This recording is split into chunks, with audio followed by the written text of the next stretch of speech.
Good evening. I would like to call this meeting of Berlin-Boylston Regional School Committee to order. Just a reminder that this meeting is being recorded. Your image and/or voice may be broadcast. Please stand for the Pledge of Allegiance. I pledge allegiance to the flag of the United States of America and to the republic for which it stands, one nation, under God, indivisible, with liberty and justice for all.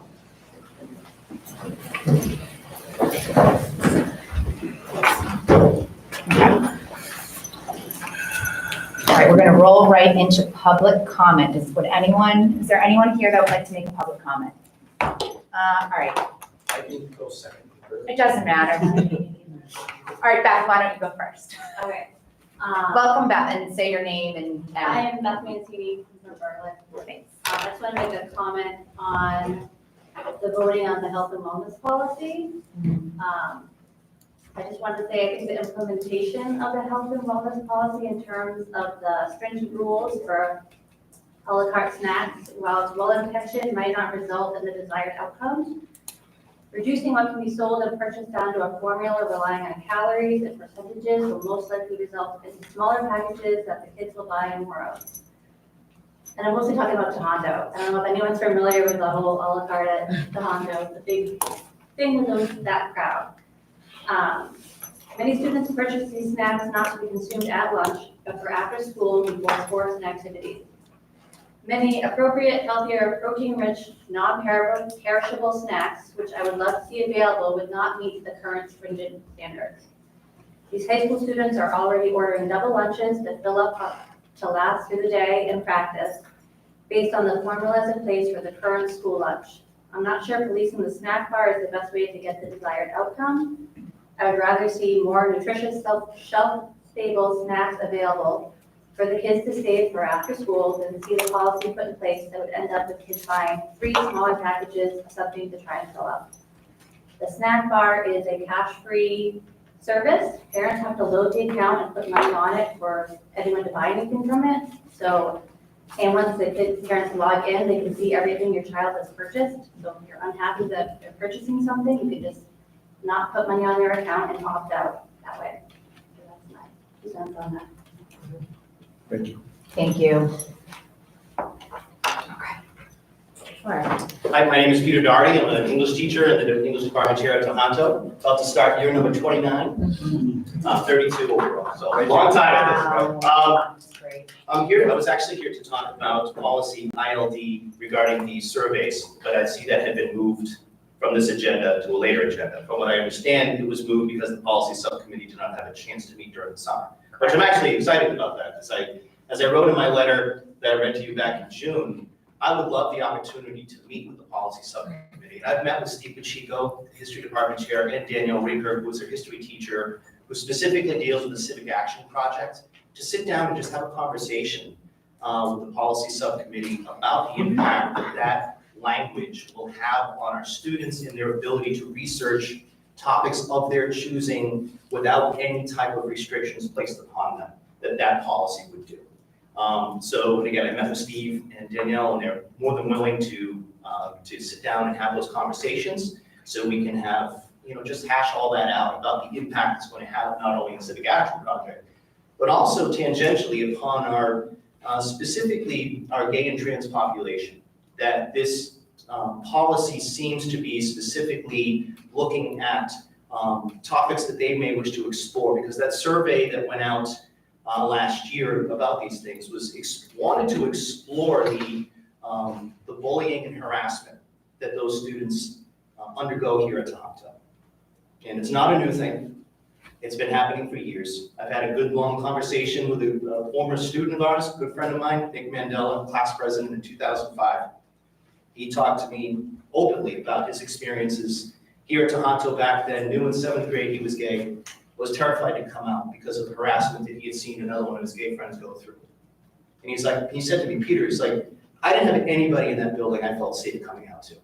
That crushed me, because I've known Nick for years.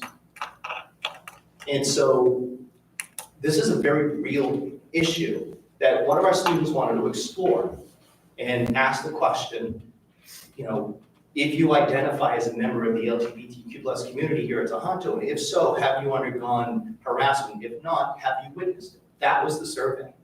And it's been turned into something completely different than what that is. And so I think it's important that before we go through with a policy that's going to put a serious restriction on our students' ability to research topics that explore their very real lived experiences here at Tohoto, we need to have a good conversation amongst many people, including staff, that directly work with these students, specifically in these projects in these areas, and also probably the students who themselves will be directly impacted. So that's what I came here tonight to talk about. I would love that to, you guys to consider that. I had another question. When I was here in June, I read my statement, and I was told after I read that there would be no further discussion. There was additional information that was added after I left, which was that you had received information or communication from the district lawyer. Your district lawyer said you had legal grounds to go forward with this. And again, I wish that was told to me when I was here, so I would have asked this question then. My question would be, does the district lawyer specifically know that this policy would be the only policy in our district that would be called opt-in versus opt-out? Like, parents have every right, if they don't want their child to be in a health curriculum discussing things to opt out. I am 100% behind that. I've opted my children out of certain things at Leominster. I'm all for that. But by limiting it to, by making it an opt-in, where we know, as you discussed in that meeting in June back on, it was a Thursday morning. Yeah. Discussion. You know that parents will read their emails. You know that parents are going to see this, so that when you make it opt-in, you've automatically gone to, there are 0% of people who could be reached out to, and maybe if 10% read it. Now, those students can now only reach out to 10% of the population. That is, and it's restricted to those kids, and it would be the only policy in our district that had that restriction placed upon it. And I feel, in my opinion, and in the civil rights law firm I spoke to, in their opinion, that is targeted and that is, in a way, as a violation of their civil rights to exclude them from the same opportunities of other students. So my question would be, was that made clear to our lawyer that would be the only policy that would have that restriction placed upon it? You don't have to answer that now. That would be something I would love to talk about. If you don't mind. You know, that could be. Yeah, absolutely. If I don't mind, Peter. Yeah. Typically, we don't discuss policies that are not on the agenda, you know that. I do, But again, this is a hot button topic. Yeah, absolutely. Has zero to do with sexual identity, other than the fact that the survey that a parent was upset about contained those questions. It's about requiring 12-year-olds to tell people their sexual identity, or any other question that a survey might go out. May I retort? It's one of That's up to Megan. 8 categories. Wait, It's one of 8 categories. all right. The policy committee did read your letter. We would have met in August. As you know, our superintendent left. She wasn't available to meet with us. That's pushed it off. That's why it's not on the agenda tonight. We will meet with it. I've already discussed with Al, putting a meeting together for it. We will meet with it. We will take that opt-in language into consideration. The language in the regulation, I believe it is prior written consent is the way it's worded in the federal regulation, similar like that. So we'll take a look at it. Right. But it's not on the agenda tonight.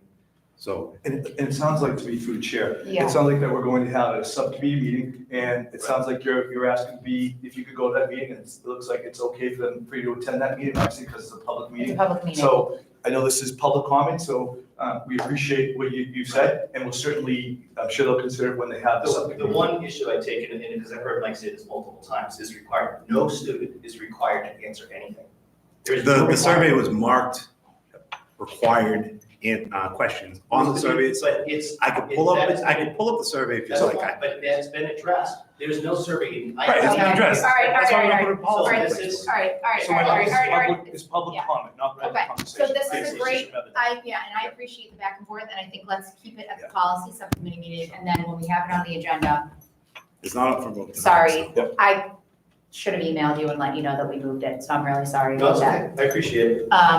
as Mike said, with Carol leaving, it's been a whirlwind of a couple of weeks. Megan, may I just say one thing? Yeah. This is a lot of, people think policy ILD is about sexuality. It's about, I believe it's 9 covered, protected legally under the Constitution, different areas where parents have to opt in or opt out. So I just wanted to make that clear. There's a whole bunch of other areas on there as well. I know that's the point of contention. I understand that. I just don't want the public to think that we're Sure. making one thing on, like we're focusing on one thing. So when is the policy subcommittee meeting? They have to, so we We We're have, gonna we'll talk schedule about that Thursday. Okay. yeah, Yeah. so they have to schedule that, and then, you know, it would be, obviously you're teaching during the day, so it would be helpful if you guys could connect I'll with take a Mr. personal day, it's that important. And No, that's when I this would- conversation can be I'm had. sure they'll connect with you and try to schedule it around, you know, after school hour, whatever, you know, whatever works for all of them. But I know they're both reasonable about that kind of stuff. Thank you. All right, Thank you. all right, thanks, thank Appreciate you. All right. Any other public comments? Any communications? I have one. Okay, thanks, Laurie. I did receive paperwork from people who are running for the election for school committee this year. We have 3 seats that are open. So I received the verified paperwork. I let the Secretary of State know, and I received confirmation that our ballot will look like the following. So it's going to say, vote for not more than 2, and that's in Berlin. And the people that are on the ballot this year are Lisa Mayer, who is currently on the school committee, as well as Beth Mancini, who happens to be here right now. So it's vote for 2, there are 2 running. There in in Boylston, there's going to be 2 people running, but it will be vote for 1. It's going to be Megan Grill, who is our chair, as well as James Waite. And I'm going to explain this on the websites because we had problems in the past where people didn't understand voting for 2, voting for 1. The way it's going to work is it'll be a 4-year commitment, and the people that run this year will have 4 years, and then 2 years later, my seat, Mike's seat, as well as Jessica's seat will be up, and it'll be another 4-year term. So we're finally on the track of the 4 years. So it's official. Yay. Thank you. Thank you so much, and that was a huge undertaking, so thank you for all the work you've done on the election. I appreciate it. Any other communications? I saw the Board of Health requested that Hillside Fields be sprayed because of the Tripoli and the West Nile. And so this is kind of a more urgent issue, and so I apologize for not asking to be put on the agenda, but I didn't know that was a possibility. And so I talked to Matt Meekum today at BES, and he said that he thought the school committee, or I guess the superintendent, could make a request to have the schools sprayed by the, I think it's Central Mass Mosquito Program. And through the chair, does that go, so I'm just catch up to speed, everybody, so please appreciate that. The buildings are owned by the towns, right? So does that go through the school committee? Is that something that we would do? Or is it something that, because the town owns the properties, that they would do? I'd be more than glad to have that because I'm seeing the sense of needing that to take place now. But I just wasn't sure, but if it goes through us, then absolutely have I no think problem. Tohoto, yeah, we own Tohoto, and the towns own the schools, but the schools have rules about the spray and the chemicals they use on the fields. Okay, So I think that's something we're gonna have to take offline. I understand how critical it is because youth sports start and Yep. there's after school and school Yep. starting, so If you add it maybe onto can your chat, list. Yeah, absolutely. maybe Jess can help this, yeah, Yep, if that'd you be wanna great. work with Jess this week.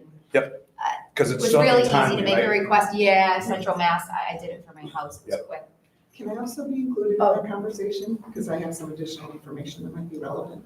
Okay, all right, yeah, so yeah, Lisa. Great. So yeah, if you guys want to connect this week, Thank you. that would be great, thank you. Okay, any other communications? Thanks, Jess. All right, consent agenda, we have open meeting minutes from May 28th, June 6th, June 13th, July 22nd, August 1st, August 6th, August 8th. Wow, we were so busy this summer. Could I please have a motion to approve the consent agenda? So moved. Laurie, Julie, all right, all in favor? Megan, before we I'm vote, can sorry. I ask a question? Yeah, What happened to the June 17th minutes and recording? that that's Jess right. took? So those minutes ours? Sally took, remember those? You were writing them on the back. Yes, But I've there was been also- with Nicole, she's working on it. Yeah, there was a There was a recording, recording that yeah. Jess sent to Paul, right?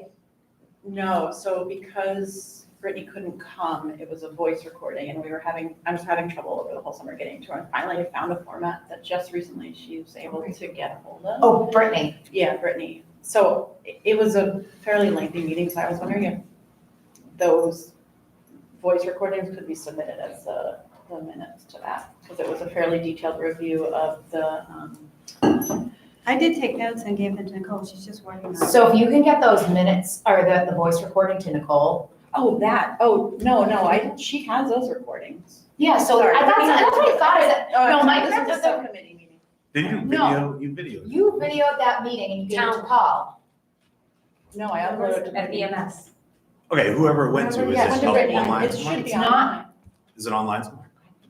I gave it 4 months ago, so. You did, I okay, can you did. All right. ask, yeah. Okay. It was Yeah, I like 3 think different she- files, because it was So big. 3 different cell Right. phones. All right, so I'll check on that. June 17th minutes, she's still working on because they were not in the format that she could That's fine, yeah. We did. transpose easily. If someone's working on it, that's fine. Okay. Okay, that was the discussion. All right. You guys ready? All in favor? I, All right, I'm an aye as well, motion passes. All right, so I'm gonna do my chair's report. I'm gonna cut off Al because I have Cynthia here, who I wanna introduce. Sure. We'll do our vote, Yep. and that way she's not stuck here. Oh, come on. Because I know she wants to listen to everything, but we'll do that first. Then we'll roll into Al's report. Michael has so kindly come tonight to give his report, and then the principals. And then we do have a few presentations. Well, no, we just have one. We have the half-day childcare update, which is great. So Julie and Eric. And is anyone else here for that? No? Principals? Okay. All right.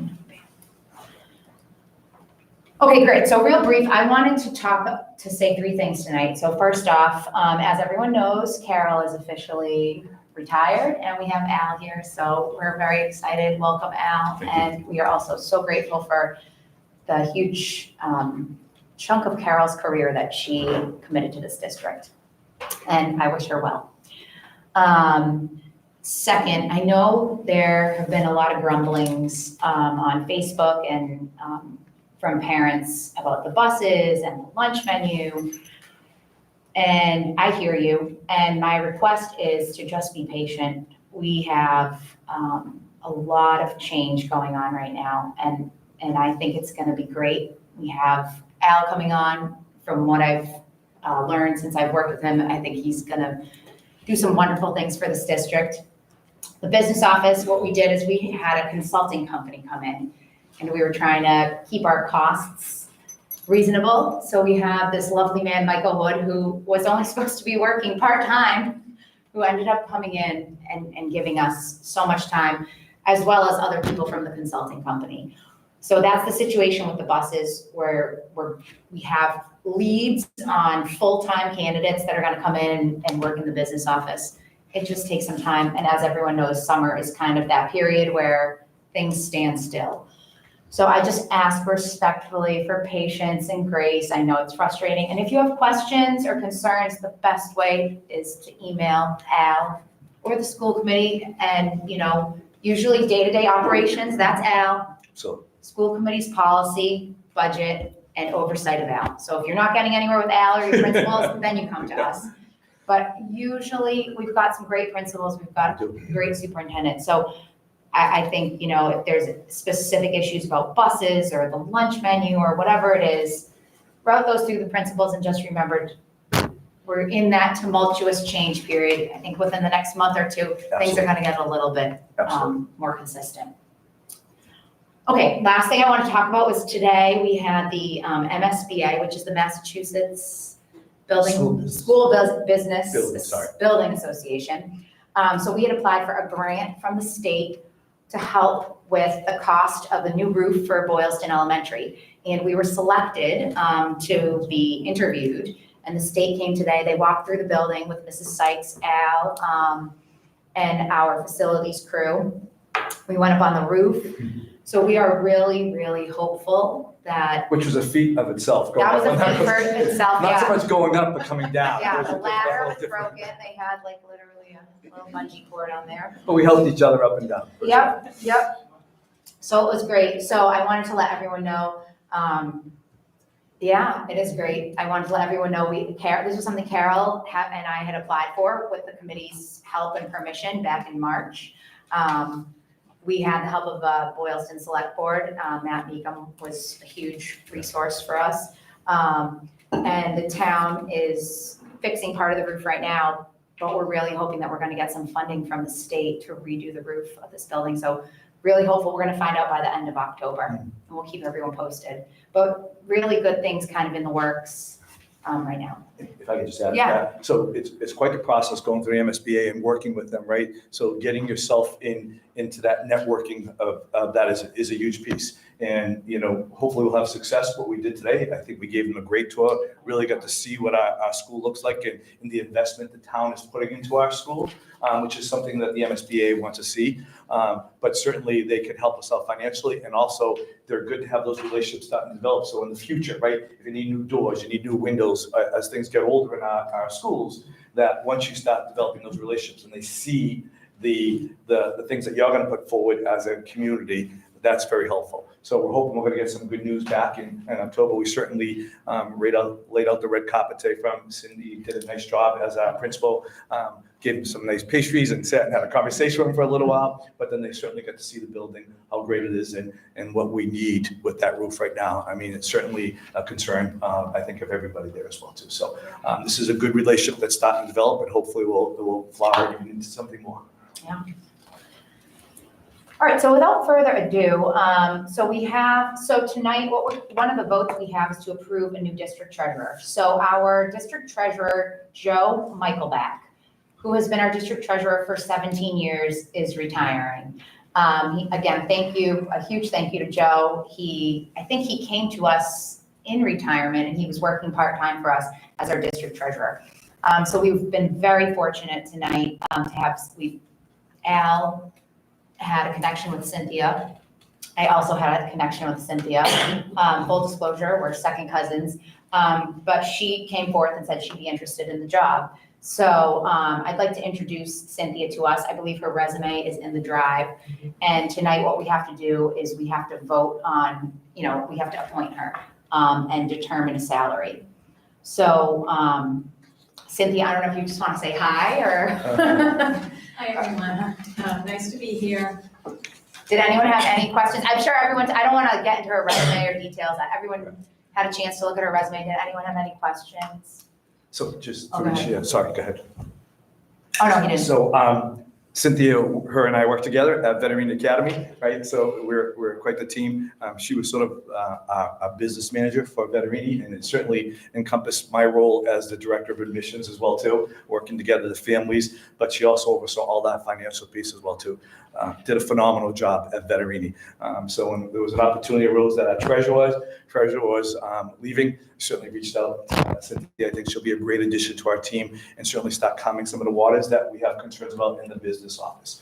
But I think we're very fortunate if we can get her as part of our team and be part of the Berlin-Boylston Regional School District. Okay, so the proposed salary, so it's an annual salary. The proposed salary would be $14,500. So does anyone have any questions or discussion on this, or am I just going to make a motion? Because I wanted to start tomorrow. Okay. Yeah, that's okay. She's actually going to come in tomorrow. So we want to get the contract done so she can sign it tomorrow and get started. Joe retires on September 6th, so we wanted them to have a little bit of time to overlap and get the bank accounts all set up. All right, so then,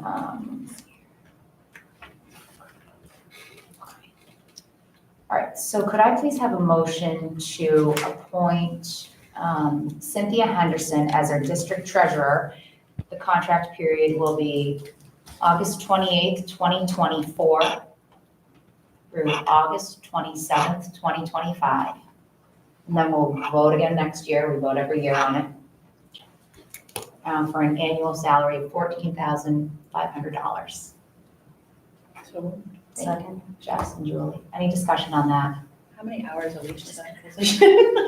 So it's gonna be the way we have it. This is the same as Joe. I just looked, we vote on this every year, but Joe's been here so long, we've just been giving him the same contract. So it's a minimum of 1 day per month in increments of two half days.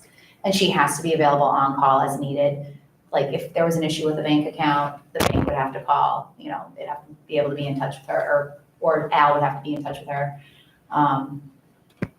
But she can, it's more of as she sees fit. It's a minimum of 8 hours a month, split into two, coming in, twice a month. And the other part, just through the chair, she'll be extremely helpful onboarding a new director of finance as well too. The skill set that Cynthia has will certainly help with that gap when TMS leaves, but also having a new director of finance and having Cynthia's knowledge will be extremely helpful in that transition time. Yeah, we need someone on the bank accounts for right when Joe leaves. So this is great. Very fortunate to have someone with experience. All right, any more discussion? All in favor? Aye. All right, I'm an aye as well. That motion passes. Congratulations, Cynthia. Thank you. Here's the key. Yeah, that's perfect. Thanks, everyone. Thank you. What? Tomorrow morning. Oh, yeah, thank you. Yes, I'll be back. Bye, Yep. everyone. Bye. Bye, take care. We're very fortunate to be able to get Cynthia joining our team. Very, very fortunate. Yep. All right, yeah, we will. All right, so Al, you are up next. Sure. So good afternoon. I normally have much more of a prepared statement for you guys, but I'm still catching up on finishing full day two. Let me start out again by saying thank you to the school committee for the opportunity to lead the Berlin-Boylston Regional School District. I've had a very exciting couple of days as well too. I'm very excited for this opportunity to lead the district and have it continue to grow. I truly am. In a very short period of time, I've had an opportunity to certainly meet our administration, meet our parents, meet our teachers, faculty, directors. I've met some select board members, town administrators, and certainly some students at some of the practices that were taking place outside this afternoon as well too. Don't ask me any of their names, but I certainly got definitely some connections with them. We had a wonderful opening day hosted by Lisa at Tahanto, so thank you for all of our faculty and staff. I attended a great ice cream social last night at Berlin as well too, Memorial. And today, as Megan said, stood on the roof of Boylston Elementary School with the MSBA. So the last 2 days have certainly been a lot going on. I've also had the opportunity to hire some strong additions to our staff to fill the positions that we needed, Cynthia Henderson being one of them. I'll talk to you a little bit later on the agenda, Director of Finance position, and we have people lined up that are applying for that role as well too. Met with custodians and our Director of Facilities, and the buildings and grounds are ready for opening. They've done an incredible job. Actually, we had a little breakfast earlier this week just to make sure everyone's on board and thank the custodians for the work that they've done also along in getting these buildings ready. And lastly, as Megan said, bus routes are in place, so they're there, right? So as Megan said, just a little patience and grace right now. We're trying to work it out so that we'll make those changes. I met with the school resource officer in Berlin yesterday. So he's looking at some of the concerns they have regarding safety on some of those stops as well too. So we're working that out. But the important thing was getting those bus routes online, which we did yesterday. I thank people for helping us get that ready as well too. I can officially report to you that Berlin-Boylston Regional School District is ready for opening tomorrow morning. Our schools are ready, bus routes are somewhat ready, but we're ready to go for tomorrow. So we're excited for that very first day. And I will be spending my day tomorrow along with my administrative team. We sort of came up with a plan, so we're not all in the same building at the same time. We're sort of working in a clockwise direction to make sure we're there to support our principals, not to get in the way of them, but certainly to support them as well. And lastly, again, I couldn't be more thrilled to have this opportunity to be your superintendent. It's something I've always said, and I just will continue to always say this as superintendent, that our meetings that we have here, we should be always having our meetings like this, children in the room, right? Because that really is the work we're doing, right? We're doing this work for children. And the other part of that is we should be running these meetings for the people that are watching our town that don't have children in our district, but still pay the taxes for our schools, that they see what's the work that's being done here, because this is such important work. Everything that we do here is what's going to take place to get our kids in school tomorrow as well too. So I thank you for the work you're doing. I know that everyone's volunteering here, so I appreciate all that you do to help get our students and schools ready for tomorrow morning. Thank you. Thank you, Al. Next, we have Michael. Mr. Michael Wood has a little finance update for us. Sure. So in your packet and for the public, there is a document, our expense report for the month of August, or to date of the month of August. So, we started a new fiscal year as of July 1. As in always in a fiscal year, there may be changes as the budget year flows.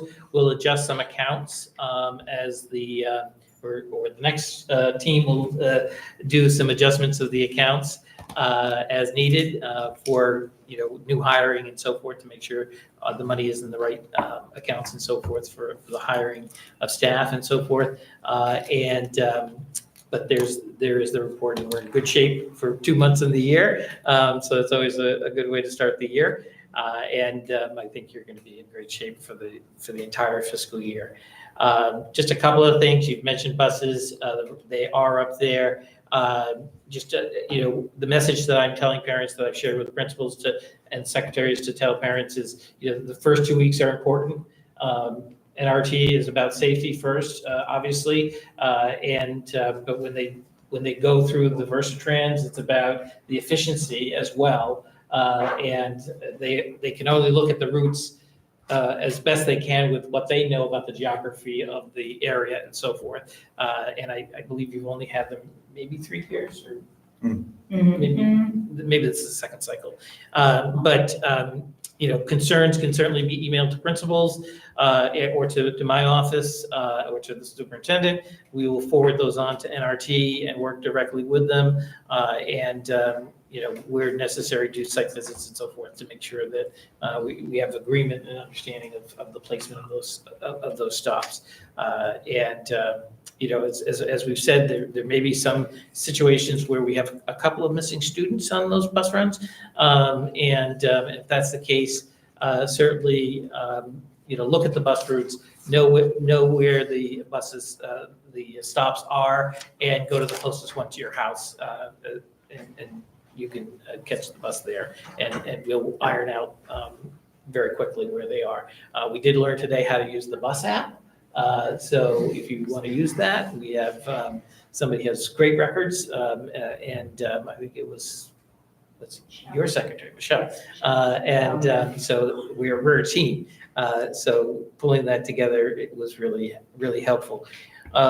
For much of the summer, it's been me and 1 day a week with a staff member from my office, TMS, but we finally got a personnel HR specialist in late July and an accounts payable person in early August. So training has been an effective part of the last few weeks, and that will, obviously be ongoing as the new person comes on board and so forth as well. What's really great is, at least on the AP side of things, the person 2 people ago did a great job leaving a how-to manual. So that's been very, very helpful to all of us. There's a how-to manual for AP. Yeah. Sharon? From Cheryl. Yeah, Yes. yeah. Oh, Yeah, she did a great job. That tracks. Good. And so Thank that's been very helpful to me as well as to staff we brought on board. Just also in terms of food services, just more information for the school committee, that an item of business fairly soon on will be the adult lunch price. It hasn't been addressed in a number of years, and in talking to the director, it's something that he would like to see looked at and addressed. And that would be a vote of the school. I feel like we voted on that before. Did we not? It was before your time. I'll have to look into that. We voted on prices overall. For adult prices, we had adult lunch price. We had prices for adult lunch. We'll I see what think we they did say. too, because I think for field day there were adult prices. We absolutely have adult. We do have a price. He would like to raise it. Oh. Yeah, we have a price. Okay. All right, so that would need to be Yeah, let's voted. talk about Yeah, that. that'll have to be, we'll put that on an agenda. Yeah, we gotta look at some data for that. Yeah. All right, thanks. Can I just a follow-up question, Michael? So I know you've been here a short period of time. So is this our last year with this bus company? or Yeah. what's our contract with? A new contract will have to go out to bid, really whenever you want to, but certainly Yeah. no later than January. Yeah, and I'm sort of publicly saying this, so I guess I am, this is their Super Bowl, getting us the bus list, right? And I know it has nothing to do with you in this office, but getting them to us so late, right, doesn't give us that lead time at all to try to fix things, and so we're sort of caught. Yeah. So it's certainly a little concerning to me, so certainly something we need to look at when we're bidding the next one out, and if it's them, and having maybe almost, I don't know why I'm talking to you, Mike, sorry Yeah, about that, I it's know you okay. had nothing to do with it, but even giving like a timeline that we need the bus routes by, right? So this way it gives us a little time to try to work out the kinks that we need to work out. Giving them to us, in such a short notice has made it difficult for our principals and certainly our parents as well too. Yeah. So just something to I think said to about. somebody that we need to start this process in June. Yeah, Even internally in terms of getting clean yeah, classes. yeah. This is their Super Bowl, right? They should be getting it all done and ready. This is like the big thing, right? Right. Yeah. I will give them credit based on what I was told I would get. The list was pretty clean. Yeah. And we had to do very little in terms of, set up and reformatting. I was told that there was cut and paste activity and so forth Sure. on previous ones. This one was pretty clean, so. And follow-up question, so something like that, putting off a bit, I'm just asking for clarification. So I'm sort of in contact with the executive director now, who's after my email to them. So is that something that goes in front of school committee? Is that where you guys there with? Okay, great. So maybe we can start putting that on a further agenda, Nicole, down the line, but just certainly start that conversation. Yeah, for the buses. Yep. I think the cleanup was like, for example, I can use one for Boylston Elementary. My kids, we don't have a bus in our neighborhood, but like, it says it takes 17 minutes to go like a 0.1 mile from the school to the corner of Sewell Street and Compass Circle. So like, I think that was the kind of cleanup. Nancy actually sat on her phone, like, Oh. Matt questioned, like, oh, no, wait, that's not 17 minutes, that's 1 minute. So the times were more accurate. Okay. So, I mean, I can just speak from that one. I haven't actually reviewed all the other ones. Like, I think there was a few people that said stops were missing. So if anyone is out there listening and they have gripes with the buses, Al is the guy, as Michael says. Sorry, Al. I know your last day is this week. We have some, we have some options out there for the finance director thing, but nothing solid yet, so it has to go through Al, and then Al will have to sit down and figure that out with the bus company. But I do remember Nancy actually, so everyone needs to be patient. Maybe things may change slightly for the better. But yeah, no one's fault. Again, just how are you supposed to know that, right? How is anyone supposed to know that? And yeah, shame on them for getting it literally the day before. Okay. You said MapQuest. So what, that's what I use. Stop it. So I have It's two questions. 1996. That's right. So my two questions are, if anyone can answer them. Families, I get it, just go to the closest route of people work. So is there like some kind of timeline that we can let parents know by, hey, Tuesday, we are gonna have something for you, so you don't have to drive your child 2 blocks down and then wait. Yeah. Because it's not outside your home. So no, I'm meeting with Dan Gee, who's on the agenda as well too, on Thursday. So we just give us some time. I hate to say Sure. Tuesday because Right. if it's not Tuesday, then you'll be Right. saying where's Tuesday. So just give us, that's his number one priority right now, is getting all these bus routes done and cleaned up and stuff. Okay, all right, great. And it's my last question. That's If he can, you can ask him this too. In Berlin, as we've talked about, the kids that get picked up I have a first. parent already working on that. So you're already in I'm already- communication yep, with that. So there could be a flop. of There that. could be a flop. Okay, We're, Work. so instead of me going to the bus company and saying, fix this, Sure. I'm coming with a solution. So I'm working with a parent, Mr. Holmes. Bob Holmes. Holmes, yeah, I'm Yeah. working with him and he's helping recreate that route. So this way, when I go to the bus company, I can say, here's the solution instead of just coming with a problem. So we're working on that. Awesome. Is he doing every route or just that specific route? All of He's us. doing all of them. He's doing them all for me. He's Yep. very project-based. Yep. Very good. So again, I can't Wow. guarantee you that's gonna happen, but at That's least great. I'm Thank coming to the bus company saying, here's an option for you, as opposed to not saying fix it for me. Okay, so we're trying with I mean, that. 2 years ago it was like that, or it was reversed, and last year it wasn't. Yeah. So I'm curious. I think there was I don't want to go off our topic, but I think there was a particular families and stuff that, from what I'm learning, they had to make the route go a certain way, but we're definitely addressing it. We're gonna try to address it, so I'll leave it at that. Yeah, I also, we'll talk about it. No, it's okay. That's great. Yeah, Great update. it's, Thank yeah, and it's just all it is just change. A lot of this is like, new people are coming on and they don't know that you have to do this and no one's telling them. And so we're kind of learning as we go, having manuals. That's one of the things we talked about last year. Mike was one of the people that was trying to drive that, everyone, maybe this will be the year we start actually working on procedure manuals for everyone's job. So let's say if Janelle left, no one would know what to do.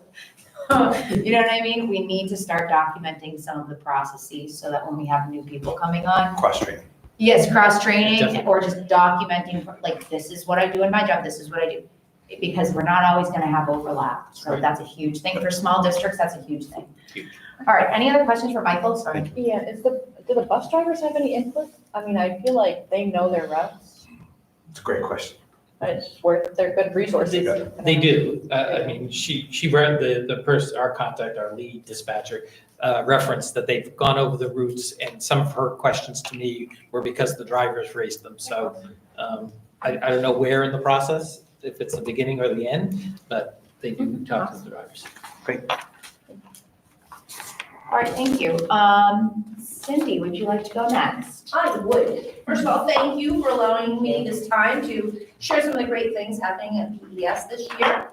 The first thing I have to do is thank the custodial staff and Dan Ayala for really getting this, the school open and sparkling. I love going into the beginning of the year. The floors are nice and shiny. They don't stay that way for long, but they really invite the kids in and the families when they come on the first day. So a few things happening. School committee, you're going to be very happy to hear this because I know we were talking about it last year.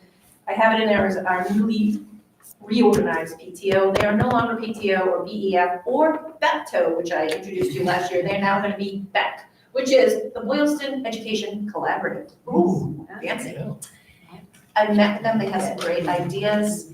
One of the things they're taking off on, ready? Enrichment, as Lake has. So they are going to take that on, which is just, I know, something that we need at Boylston. A couple other things that we're doing this year. We are going for gold at BES, which means that's the theme this year. We are raising our standards. They're high, the teachers have them high, but it's giving students what they need. High expectations, and we're doing it in a fun way, so you're gonna see gold everywhere. I'm actually wearing gold tomorrow. I know, search high and low for this outfit, but I got it. One other thing that I'm very proud of is kind of my baby, and the team is just jumping on board with this. We are building a sensory room at our school. I have a vision. People are joining that vision. It is not there yet. We were hoping to have it painted. They ran out of time, the room, but we have some great resources for students and staff and principal to use at certain points that the PTO from last year donated. And they spent $2,500 for this room, and they have ideas to add to it. They've got a little tour. It's not done. I'm hoping to have that complete before open house, which is on September 12th. I might be in there some Saturdays and Sundays. We'll have some sensory Saturdays and Sundays and invite people to help. But I'm really looking forward to this and inviting you in to see it because it's a great room and it's one that I really believe in. Don't be surprised if you see me in that room every now and then. Just personal space, that's all. It's very calming. Sorry. That's great. I digress. Thank you. Thank you, Cindy. Thanks, Cindy. Let's see who's next. John? Oh, sure. John. Not nearly as dramatic as my colleague in Crunch there. The gold? I'm not going to be wearing gold tomorrow. I'm going to be wearing my Buffalo Bills red and blue. I was gonna say he's gonna wear his belt. Because that's how we fly at Berlin. Actually, a lot of the things that, I won't belabor the things that everybody's going to say. Yes, my school also looks beautiful. Dan and the guys did a great job. We're ready for the first day of school with the occasional hiccup on crazy bus routes and a couple of last second supplies. But teachers are excited and ready to go. We met today, we talked about, I'm stealing an idea from Tohoto. We talked about a school-wide goal this year. That's great. And staff were really into that. So Oh, good, yeah. that's, we're talking more in terms of promoting student independence in the way they think and act. So we'll see where that goes. And then the last thing, I just want to thank Link because they are amazing. We had a couple of summer picnics this year. We had a special thanks to Peg Stone, who's on the Berlin Select Board. I believe she's the chairperson of the Select Board, who did some great reading. And a shout out to my son, who sometimes watches these. And I did our version of the Three Little Pigs. So that was a lot of fun. So I got Thanks. Great, thank you, John. Lisa. So Tohoto, thank you everyone for providing this opportunity. So on Monday, we welcomed the staff back, and again, I think just echoing what everyone else has said, custodians did a wonderful job. Food service, we host the opening day at Tohoto, and the food service and Rob did a wonderful job. They did a really, really wonderful job. So that makes for a wonderful, welcoming day, and truly our unsung heroes. That day also, we had our 6th grade orientation on Monday, which was led by our high school students council and their advisors, Danielle Rinker and Emily McCarthy, and they do such a wonderful job with our 6th graders. They lead them through all kinds of activities, get them comfortable with the building and the schedule and opening lockers, and I think that is such an important moment to relieve some of that anxiety as students transition into middle school. We have had a host of other students come through all summer long through just to visit as people have moved in. Quite a few people have moved in. So we welcome all the visitors. We love that. I felt, and I was saying this, I felt kind of like July, I was a little, and then, kids started coming, and then the student council, and then people, and I was like, oh, this is better, So it does feel more alive, and that is wonderful. Our athletics started a week before school. The fall season kicked off on Monday the 19th, and we currently are running boys soccer, middle school JV and varsity, girls soccer, middle school JV and varsity, field hockey, JV and varsity, golf, middle school and varsity, and cross country. So we really look forward. I love fall sports. It's always very fun. I think the bulk of the report, though, that you'll notice is the school committee was asking about enrollment and where the enrollment stood, and also when people were leaving, why were they leaving? And so as an admin team, and I thank Renee very much for doing the work for reaching out to many of the students. So there is a first graphic that identifies the enrollment. Now, we've had students coming in and enrolling up and through yesterday.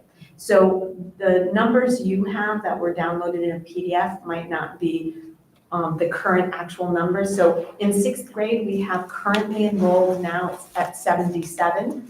7th grade, we have 91 students. 8th grade, we have 83. 9, we have 77. 10th, we have 71, so we went down to 11, we have 74, and 12, we have 67. So we have a total enrollment of 540 students at Tohoto.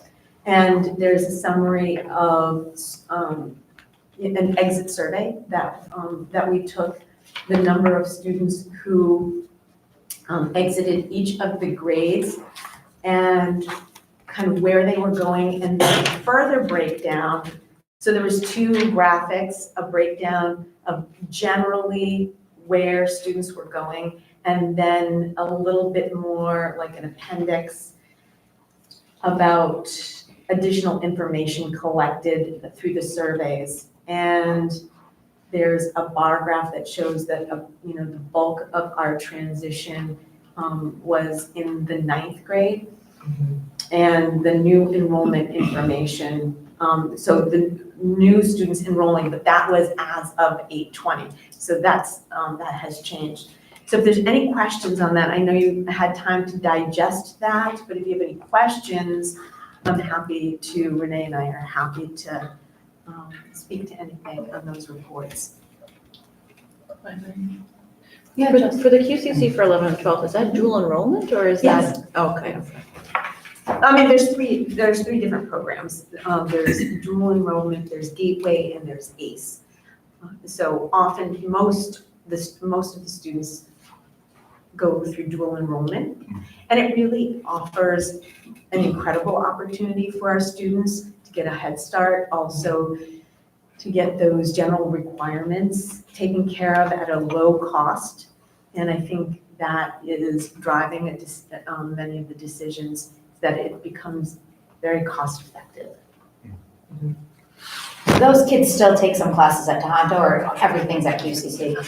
Everything's at QCC, but they can, well, today we had a student, he'll be taking music courses here. So he'll be coming here for music class. So it depends on the student. Okay. But they're still counted in our numbers.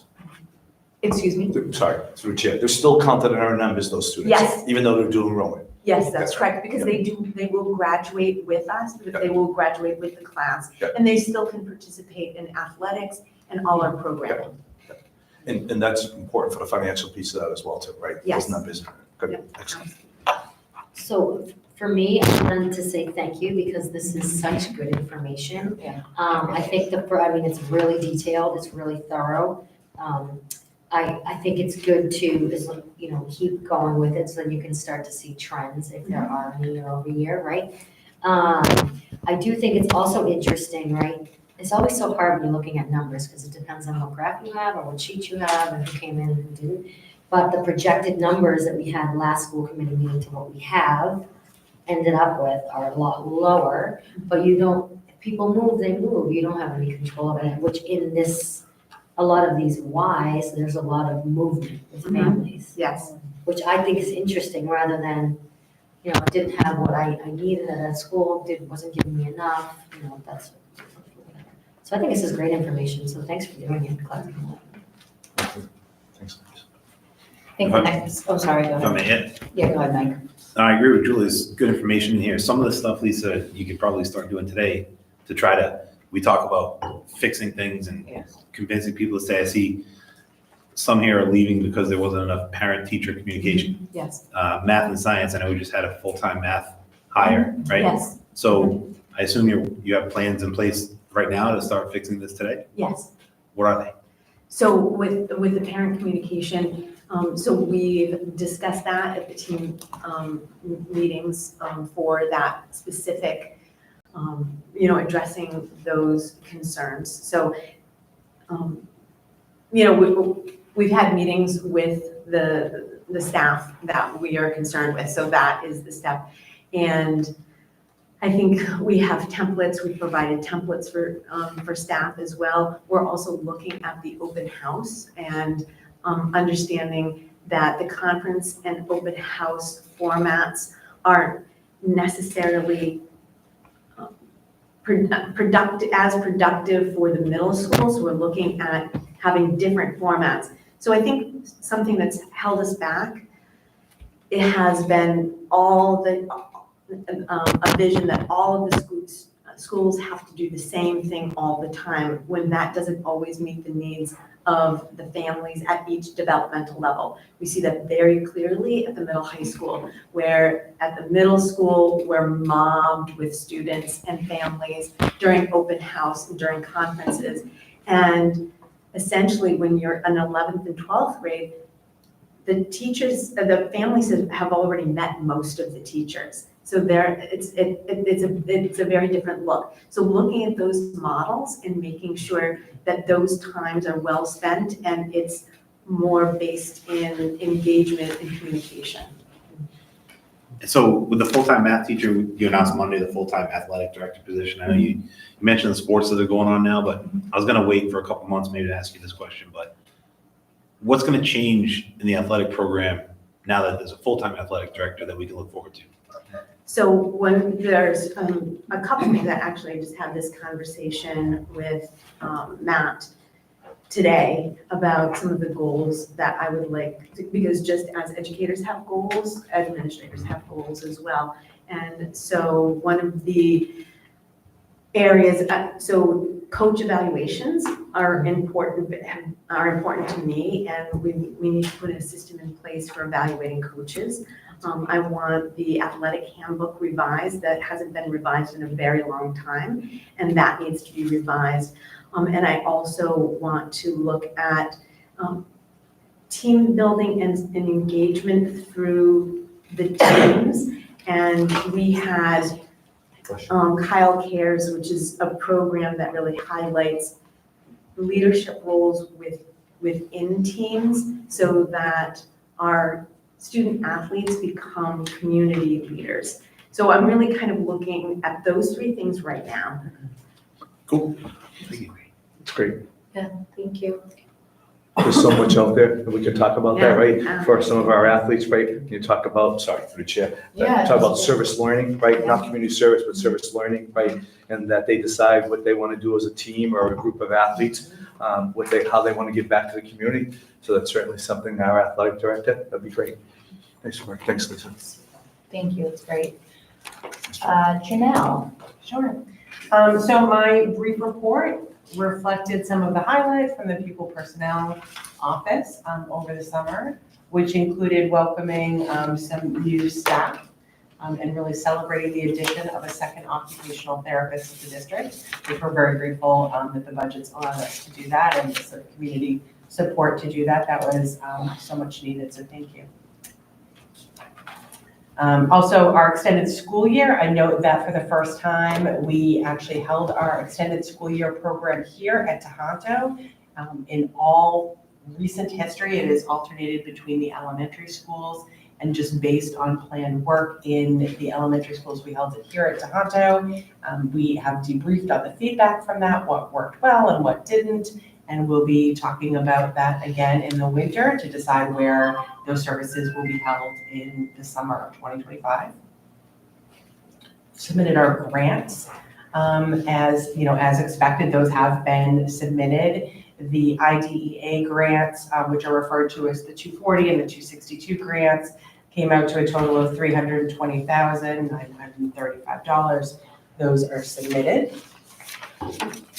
And then our big focus for the year ahead is certainly the new IEP Form, which I've talked about here before. I keep bringing it up because it is such a big deal for all of the families with children in the special education program, as well as the staff that provide services to special education students. And then in October, the admin team will be reporting out on the preschool program review that we received very late in the spring. We're in the process of analyzing that now and developing our recommendations and sharing them with you in October.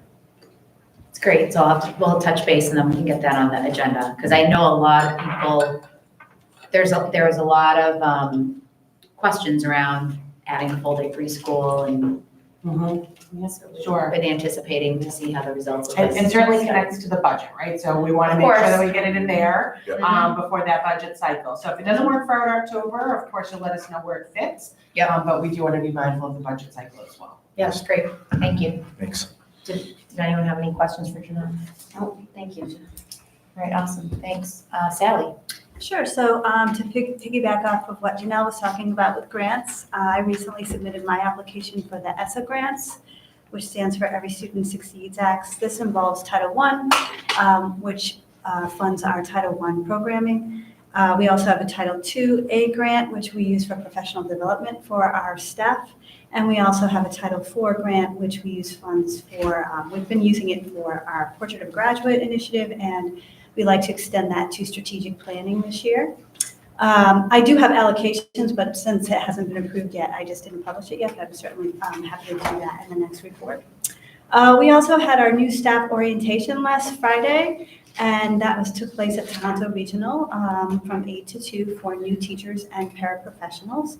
And during that time, the administrative team met with everyone, and we talked about different protocols, and we took them on tours of all 3 schools. We had a nice lunch, and the teachers were able to meet up with their mentors that they've been assigned and spend some time together in the afternoon. Gail Kelleher is the mentor coordinator that works with me for that, and she did a really great job helping to organize that. Our administrative team, some of us took part in a leadership institute that took place held by DESE. It was a free institute that provided a wealth of information that was really helpful. Lots of different tools to help with the curriculum process, and I plan to share those with department chairs throughout the year. And finally, the wellness policy, which I know we're going to talk about later. Once it is approved, our committee has plans to take a presentation that we're preparing, kind of on the road to different groups like the boosters and the PTO and faculty meetings, also with school councils. It's meant to be a kind of a proactive presentation to help provide alternatives to how things have been done in the past that would still be helpful and successful, but that don't go against the current policy, which, you know, we wrote according to federal and state regulations. So, also just about the importance of why that, you know, that policy needs to exist. And so we can talk about that more when we go to the vote later if you have any questions on that. Also, there was an inquiry in the spring about where we were with our district improvement plan. So at our administrative retreat in July, we sat together as a team and we went through it part by part and color coded it for you all, and it was submitted. So you can see the color coding reflects whether something was completed, whether it was something that we changed direction on, whether it was in progress, whether it did not happen, or whether it's some things that are not color coded are happening this year. And this is the last year that we're going into with that district improvement plan. So, you know, Al's brand new, but we'll be sharing that with him and having discussions about that very soon. Thank That you. was a beautiful document, thank you. Oh, thank you. Yes, really helpful, and I think we should share it with the towns as well, because I think there was assumptions that we were just not planning. So it'd be great to show them the progress on the plan. Yeah. You can put it on our district website as well, so we can talk about I that. mean, or just even. I believe it is on the district Has website. it? Okay. Yeah, this is the third year of a 3-year plan. Yep. It's so hard, maybe, you know, at some point closer to budget, probably blast that out in an email for people that are interested with some information. Maybe sometime this winter, right before the budget, probably. I think that's where it's most applicable, right? So people understand when we're like, oh, we need a teacher. It's not just like, yeah, we feel like adding a teacher. This is part of the plan. This is part of the growth. We're on track. This is what we need.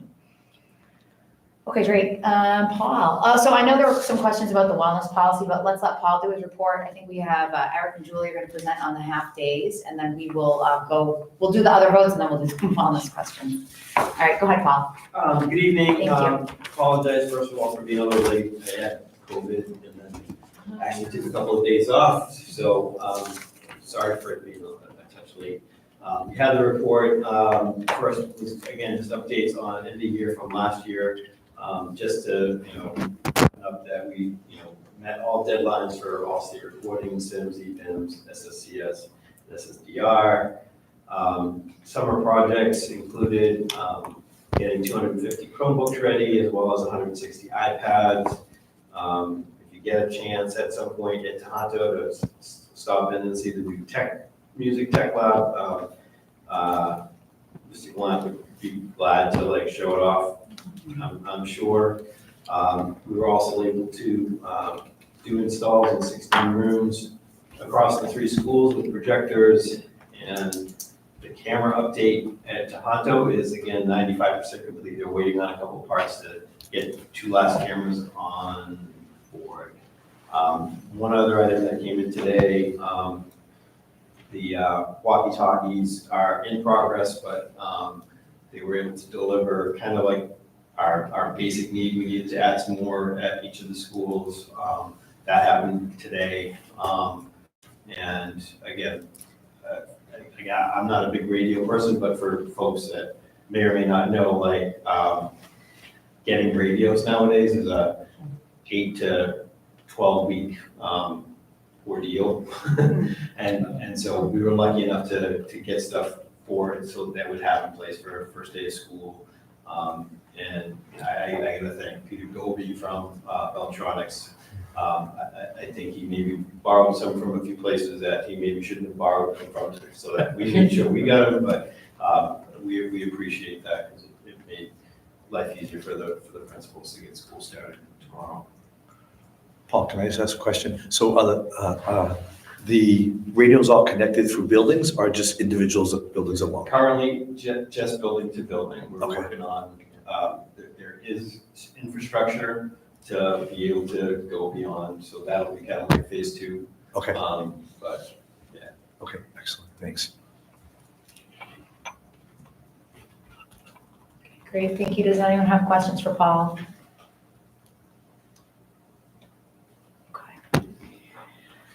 All right, Julie, are you and Eric ready to, so we have a presentation from the Parks and Rec crew.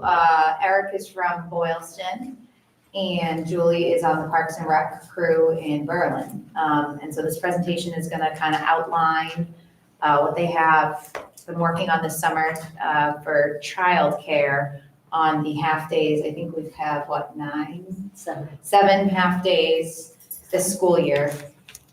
Professional development. It's the professional development half days, correct. So if it's a holiday half day, like the half day before Christmas, you guys aren't, and half day that they have conferences, because the building won't be available. All right, so I don't know how you guys, Eric, do you want to? Eric has a dance. Do you want to do your intro dance? Oh my God, that would be fantastic. I know, where should we go? Come on, come join us. Yeah, why? I'll get you another chair. Come on. Yeah, Eric, we'll take a chair. Under the table. We're not gonna make you. Unless you want to do a dance. I would love to dance. No, up here. I gotta go right to the front. You're gonna take the gavel, actually. Pressures. Having this here. We want to make sure we get you a chair. New possession, actually, yes. All right, yep. Feels so important. All right, yep. Okay, so I'm gonna obviously speak on behalf of the rec committee, and Eric is gonna speak for Boylston Rec. So thank you. And this is not a school committee speaking, school committee member speaking right now. Okay, We'll reserve questions to the end, if Thank you. that's what you're asking. yeah, hopefully I can stick to that. We will. Thank you. Okay, so I wanted to just clarify, and Al, I know this is probably new to you, so this is probably a good little brief introduction to this. Sure. So the school committee voted to change the calendar, last year's calendar to this 24-25 calendar. And what that meant was, Carol had brought to us, and I'm sure after meeting with the administrative team too, that they wanted to do more half days, so the teams could collaborate, the teachers could collaborate, and have more time to work together, more consistent, Sure. rather than what we had in the past. Further to that is Carol also provided us with research and data that showed that districts that are doing this half days once a month, so their staff can meet and become stronger together. So ultimately our kids are achieving higher, are higher performing districts. And there was lots of data that supported that she had brought to us. And then schools that aren't doing this aren't necessarily as high achieving. So there was conversation, what do we do now with, this is quite an ask of parents, right, to do half days. So we had said, I actually probably said it before reaching out to Boylston, the recreation departments can partner with the schools separate. This is not, I do want to emphasize this is not a school-sponsored thing. This is completely run by the rec departments out of BES and and Berlin Memorial School. Because those are town-owned facilities, we do have shared use agreements with the towns. When school's not in session, we actually have a signed lease agreement in Berlin, Boylston's getting to that point, that the towns will use these buildings because they're town buildings. We had met throughout the summer, Eric and myself and Cindy and John and some other, and Pam also works for Boylston Rec, on how do we do this? School ends at 11:45, teachers have to go and train, and now we have all these children that need places to be, maybe. We would still do regular dismissal through the schools, and then the rec programs would come in with our staff and run some really cool enrichment programs. For a period of 11:45 until 3:05, which is the end of day dismissal time, in which point kids can either be dismissed to their parents like they would in a normal school day, or they're gonna pick up the after-school program that the elementary schools run on a regular day. Run by our teachers? The after-school programs are run by, I don't know if you folks want to. Teachers and parents. Teachers, Yes, So our employees, staff. yeah. Our Our staff. school staff, right? Yeah, School-sponsored activity. Okay. School Staff, staff. that's a school sponsored, yeah. So they'd be in the professional learning of that 11:45 time block, right? Gotcha. So all the school staff are doing their school Yep. training, and the rec programs are coming in and managing whatever Understood. kids need to Yep. sign up Great. Okay, just to catch you. So I did compare the calendar from last year to this year because when this was proposed, it was not received well, naturally, from parents, right? A percentage of parents. The calendar. Because the calendar, Yeah, correct. not this. Not the program, the Sure. calendar, because, now we need childcare for this time. And the rec programs really didn't have a program in place yet, detailed program. So I compared the calendars from last year to this year. I just want people to understand what the difference really is, okay? So last year, we had 4 full PD days. This year, there'll be 3, right? Full days. Full. So we're losing 1 full PD day, which is being split to the 2 half days. Yeah.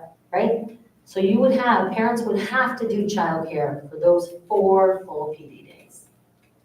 Right? So you understand that point to start? I do. Last year, we had 3 half days for PD days. This year, while it looks like we have 7, we are losing 1 full day, which is actually the 2 halves. Yeah. So really, That's we're only, right. Which is 1 full day. Correct. We've added 1 day of PD.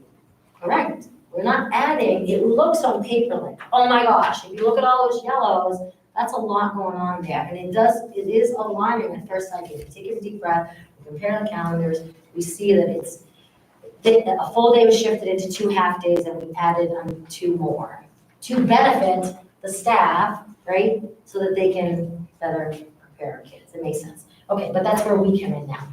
So what we did, you guys all have in your drive, I saw. is we made this proposal plan.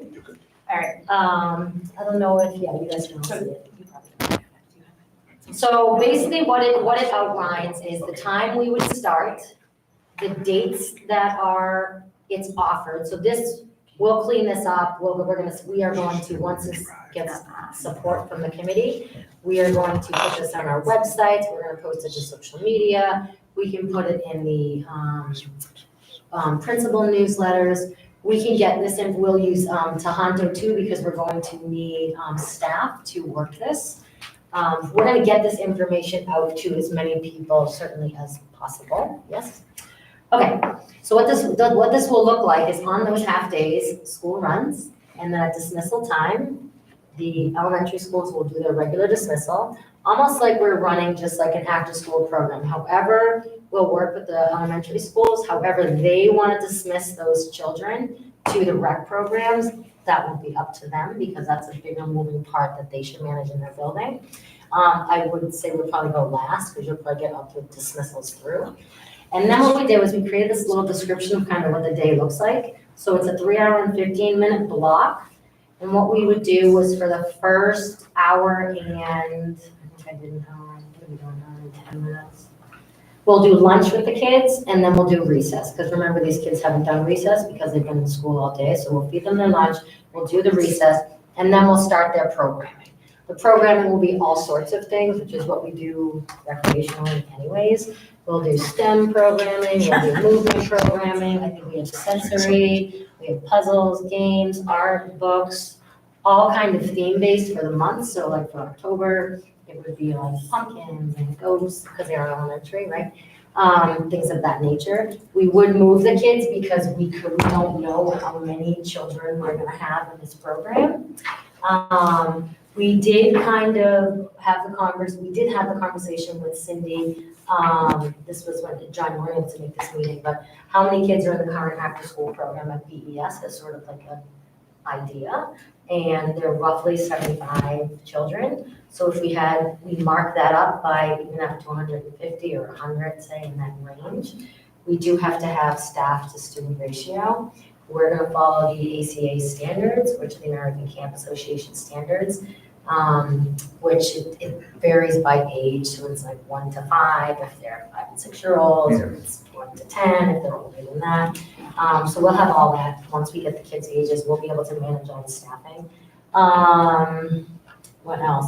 Oh, we discussed how we manage the cost, right? Because this is not school, this is essentially, we have to pay these counselors that work because they are working, so they should be paid. Although it's nice to have volunteers do things, it's also nice for high school kids to make some money for the work that they're doing. So we spoke about definitely paying every counselor that works, whether they're high school kids or if it's a mom or a dad or a grandmother. As long as they're 4A check, they will make minimum wage and they will be employees of the town. So that onboarding process will be done on our end, not the schools. So they'll get hired through the town, all that paperwork. The Corey stories will be done through the town too. So we toyed around with, okay, what do our numbers look like? What do the ratios look like? How could we pay everybody, buy the supplies, the paint markers, the paper, all the stuff, and do this at a cost. So we thought, would $15 work? And then we mapped it out with this many kids, with the ratio of this. Are we breaking even? We certainly don't want to be paying rec programs to run this program. We might want to do this for the schools. So we put on this $25, you think, is that right, Aaron? Yeah. Yeah. I think it's important to know too that our rec departments in town, although, you pay taxes to rec, we don't have like a budget. Neither town has a big budget for program. It's literally hundreds of dollars. So we can't support a program like this without charging some kind of money to pay the counselors and materials and whatnot. Yep. So how do we get this information out? We both have websites. Eric has, and Berlin will have it pretty soon, within the next month probably. We have a software that's really great, really user-friendly. You sign up online, you pay online. We do it in Berlin through a link when they do the enrichment program, same idea. So I don't know if you do something similar with after school. Okay, not yet. But it'll be familiar, and it's great because then he uses it in his town, we use it in our town, Northbury uses it, everyone's using it, it's user-friendly locally, so which is really nice. Wait, sorry to interrupt, is it the software that you use, like if you're signing up for a rec Yeah, program? my rec. My rec, yeah. Oh, yeah, everyone in Boylston knows that. Yeah. Because like if you sign up for like the camps, you guys, yeah, it's so easy. All right, great. And the nice thing about that is you're not in Berlin right now because we're a little old-fashioned still. But we're getting there. We're still dealing with checks and collecting payments and doing Google Forms, where this program is just, it's all done. Oh, yeah, It's all so, electronic. yeah, then you can put a credit card in and pay Yep. for it. Yeah. So we do have 7 of these half days for the year. The idea is we do not want to have people signing up for all 7 at once because anything can happen, right? And we don't want to be issuing refunds. Actually, we're not issuing refunds. There's no refunds. If you sign up, just consider it, I don't know, we can't do refunds. The town's not gonna wanna be refunding people. Ugh, right, that'll be a logistical nightmare. So we said, how do we do this so we don't put people in this situation? What we'll do is we'll let people sign up for 2 months at a time. So the month before, we'll open it up, we'll do a pre-release, it's coming, kind of like 10 more days till Christmas, and then send that out, let families know we're going live on this date. They do this in other towns that are very busy. You release it, people sign up, and that's how we do it. Can it not be at 9 a.m. on a Monday? Well, that's fair, I agree, It should agree. Yep, Like it 9 should be- p.m. Yep, I agree with you. That's a good point, Jess. It shouldn't be during working hours. Can I just ask a couple of questions on that Yes, so far, if that's yes. okay? So obviously you'll keep the principals informed of like who's attending, right? So that day is coming. So, and will there be a cutoff date for that as well too? So like by this day, if you're not signed up, like, so just where that information go to the principal, so they know whose kids are going home and who's getting picked up as Yeah, well. that's great. Thank you for that. I didn't say that. You want to speak about the cutoff date? No, and we have to do that too, because we need to know how many counselors Sure, we need. absolutely. So it's gonna be earlier rather than later, the cutoff date. And the only thing I would ask you to think about is we did this at Venturini, Cynthia and I had a before school and an after school. And it was hard to like come up with a fee, right? So Yeah, we end of up course. charging people for the hour, right? So if you had the first hour, we came up with a figure, right? Sure. Because some people might only stay until 12:30, then some people stay till 1:30, some people stay till 3 o'clock. Just something that give Per us. hour. Yeah, instead of just one flat fee, because some people might only stay that hour. And that might throw things off for you guys, might make it even harder. I'm just telling you what we've done. All in the right, that's past a good as well, too. suggestion. But, definitely have a cutoff date was helpful to us. Okay. Looks great. Nice job on this. Yeah, and you can have a status in the dismissal app. I don't know if Berlin uses that same dismissal. Yeah, so that like the parent can actually, you'd have to say, not only do you have to sign up here, you've got to make sure you put your kid in that status. Yeah. So they can easily add that. Yeah, that's what John's done in the past. Yeah, for enrichment, you guys probably are due for enrichment. Yeah, we gotta do it like for Lego Club a long time ago, but we haven't had that for a long time. And then also, right, as we have, you guys, this is the first year doing this, right? And we want to support the schools with this. Because that's really important. We felt, our committees, our Parks and Rec department felt that it's very important to work together in partnership here. We don't know how many kids we're gonna get. That's the unfortunate part here. And do you need a certain number to make it work? Oh, that's a good question. I would say no. Okay. I would what do you think? A certain number to make it work, a minimum? Well, we'll definitely have enough people. Cindy sent out a survey of, Oh, yeah. to all the Yes. parents who was interested, and we already got quite a few. Excellent. Good. Right. I don't think that'll be. And if we have, certainly, we can also do, we'll put it out to the workers, but if we have Berlin kids and we don't have enough, we can send some Berlin folks over to work in the Boylston at the BES program. All right, question. Yeah, man. Sure, go ahead, Mike. I'm gonna write them down. It's not like Did you I'm say ignoring something you. too? I'm just gonna write Okay, all right, Mike. No, Julian, I mean, the document you put out there in the drive is really good. I like it, appreciate it. I hear your math on the half days and the number of calendar days and everything. It goes from three half days to 7 half days, 4 full days to 3 full days. It's still more than doubling the calendar days. So the only thing I would say, and it's not necessarily for the rec department, but for the committee, if you're gonna be charging, first of all, the one you mentioned serving lunch, is that included in the fee or is that through the school lunch? Well, it's free this year anyway, so that would be up to the child, but But is it through the school lunch program or is it your They would- regular lunch? they get it regardless. Yeah, okay, Because so it's every through the school child All does. right. But if there's gonna be a fee for it, since we are creating this burden for parents, I would ask the committee to think about including this in the budget for next year. A cost or a line item to cover this, because we are creating this burden for parents, and it's $175 if someone goes all year, which to some people is nothing, but to other people is everything, so. Oh, I'm glad you brought that up, actually. So, right, because you always have to, if there is a hardship somewhere, and it's Yeah. for some family, right, we do have a plan for that. Okay, The Boylston Education BBC, Yep. Beck, has agreed for Boylston residents that they will pay for any. Scholarships. Yeah, Okay. yeah, scholarships. And we'll certainly set something up in Berlin for that same thing, whether it's through Link or who knows how we'll do that. But in some capacity with Berlin, families will have that same opportunity afforded to them. I don't know, I'm curious with how the school committee would put it in their budget, because it's not a school sanctioned thing. Just like, I would just ask that we consider it, since if we're gonna continue to do this. I was looking at the calendar too, there's a 2-week period in September where you actually have back-to-back school weeks of a full school week.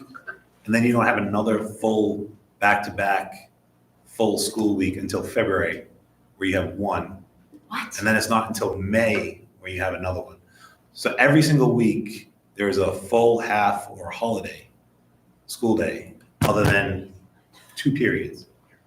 And there's no way, like, kids can't get into a routine, families can't get into a routine. 2 weeks. It's just- Full weeks.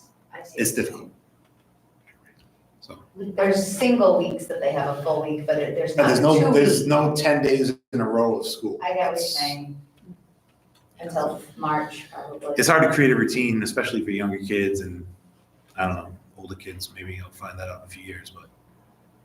I don't know, I would defer to the building principals for that, I feel like. I'm just asking the committee, if we're gonna create this burden, that's fine.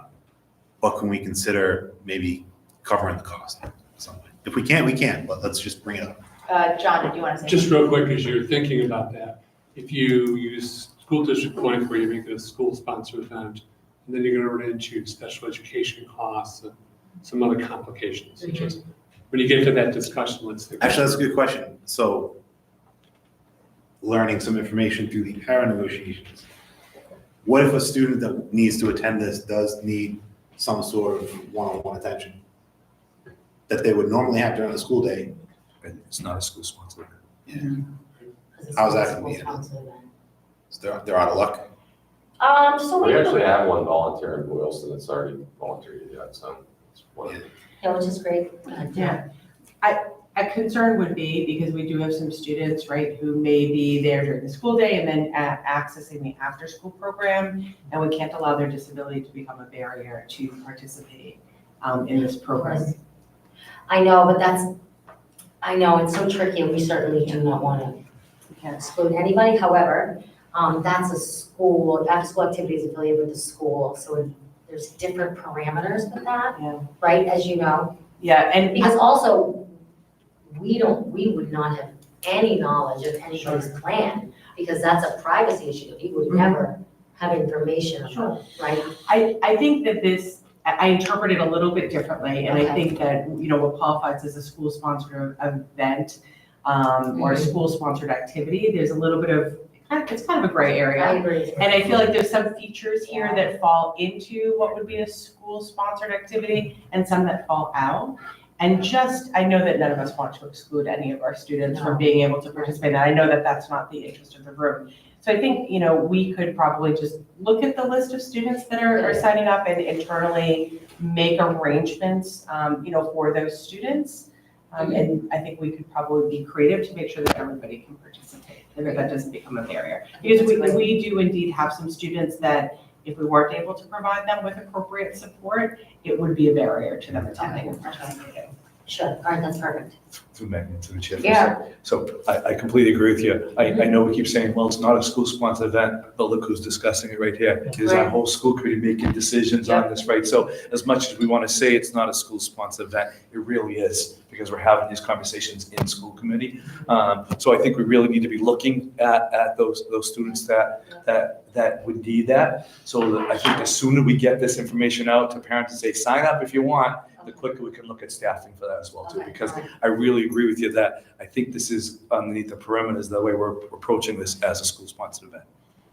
Especially if like the PTOs are offering scholarships. And we're using school funding to pay lunches, right? We're paying lunches through. I know. We're gonna feed them school lunches, right? We're gonna have the staff of the school lunches prepare those meals as well too. So it really is hard to Well, we would have separate. that anyways with every child. That happens on half days anyway. Does everyone get a lunch on half days too? Yes. Okay, perfect. Yes, Yes. if they want, some people. But I agree, and I think you're right, nobody in this room. No. Of course not, but let's have a plan, and see the list, and then make arrangements prepared. for that, right? Absolutely. Good. It's a great idea that we Thank you do. so much. Yeah, Jess, sorry, I'm writing it down, Jess. So I was curious if any thoughts on like a counselor in training kind of sign up? Because like some of the sixth graders would probably be very helpful with the younger kids, but not yet 14. Yeah. So I just wanted to put that out there. They volunteer because they could. Something. Yeah, it's great idea. Willing, I'd be willing. And then it gives them something to do as well. And they're Be outstanding, actually. Maybe, I don't know, through the Leo or something, I don't know. And then sibling discounts, so like the after school program, if you have this many kids which I know it's hard to support staffing, but I don't know. Yep, that's fair, Think yep, about- we talked about that, I can't, It'd probably be hard to, you still need this. I wrote it down. All right, good, sibling discount, yep. And then just kind of to go along with what Mike said for next year, all but one is a Wednesday. And so it might be nice to think about a little bit of variety. A 11:45 dismissal would mean I would have to take an entire day off. And I think that might be true for other individuals to get home to get a kid off the bus. So that's just a future discussion next year. Yeah, I think next year we need to see what happens this year with this program and PD. And I think we had requested, if we did this for the calendar, we had requested Carol, we had said, we want you to show us how this is actually, I agree with Julie, the actual time spent on PD, you're getting 8 extra hours on PD. Is there actually an added benefit of this? So, just trying to figure out what the best, and maybe even looking at what other districts do. I know a lot of places kind of outsource their childcare and stuff like that. All right, so moving right along, did anyone have any more questions on that? We do not have to vote on that. That's not something the school committee would vote on because it's a rec program that the school's going to be offering. So did anyone have any other questions before we move on to the votes? Could I just say one thing? Oh, yeah, Laura. I just want to thank you both for the effort, the amount of planning. This is great. This is really wonderful. Like, I know we're talking about like the nitty gritty, so it sounds like it's negative, but this is really such a wonderful thing, and it's community building, and I just think it's, so thank you. Thank you. Yeah, And the we'll amount just of keep time, everyone in the you know. guys, Well, seriously, Yeah. volunteers again. So thank you, both of you. Thanks, guys. All right, thank you guys so much. Thank you very much. Thank you. Thank you. Appreciate it. All right, we're gonna take some votes. Tomorrow's the first day of school. We all wanna get home, get to bed at 8 o'clock, right? Yeah, absolutely. All right, so we have a request to move the Tohoto graduation back one weekend from, what is it? It's usually the second weekend in June. No, it's always the first weekend in June. Did we have it wrong on the calendar? Yeah. Okay. It was just, so it should be June 1st and not June 8th. Yep, all right, so this is just to amend the calendar. All right, so this is just an error on the calendar. So I please have a motion to change the date of the Tohoto Regional Middle High School graduation from June 8th to Sunday, June 1st. So moved. Julie and Mike. All right, any discussion on that? All in favor? Aye. Aye. I'm an aye as well. That motion passes. Okay, I'm gonna skip the wellness policy because I know we have some discussion on that. So Nature's Classroom fundraising for both BES and BMS. So this is just, they want to get started early. That's great. So this is just to approve allowing Cindy and John, and whoever the groups are from their schools to get started on their fundraising now. So could I please have a motion to approve fundraising for Nature's Classroom at both Boylston Elementary School and Berlin Memorial School? So moved. Second. And Jess, any discussion on that? Okay, all in favor? Aye. I'm an aye as well. That motion passes.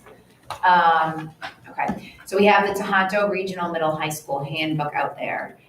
Did anyone have any questions? That was a first read way back in May or June. Lisa Mayer volunteered her time to work with Mrs. Sequeira on the formatting and cleaning it all up, and thank you for your time on that. It's huge. It was such an amazing help. I so appreciated it. Really, it was great. It was wonderful. Thank you. It was a pleasure working with Lisa as well. I'm happy to do the other ones that we talked about too. Okay, awesome. Yeah, Lisa is great with the grammar and the formatting. Yeah, she's seriously, she's It's an awesome. actual document, not scanned images. It's fantastic. Looking through it, it looked good. What was that? I said it was an actual document, not scanned images, so it was nice and easy to go through. Looks great. Yeah, nicely done. Very nice. Yep. Yeah, so Nice thank you on work. that. Thanks, both. Did anyone have any questions on the content of the handbook? I do. All right, go ahead, Mike. We talked about this last time, but we're still allowing students to fail classes, yet continue to participate in extracurriculars.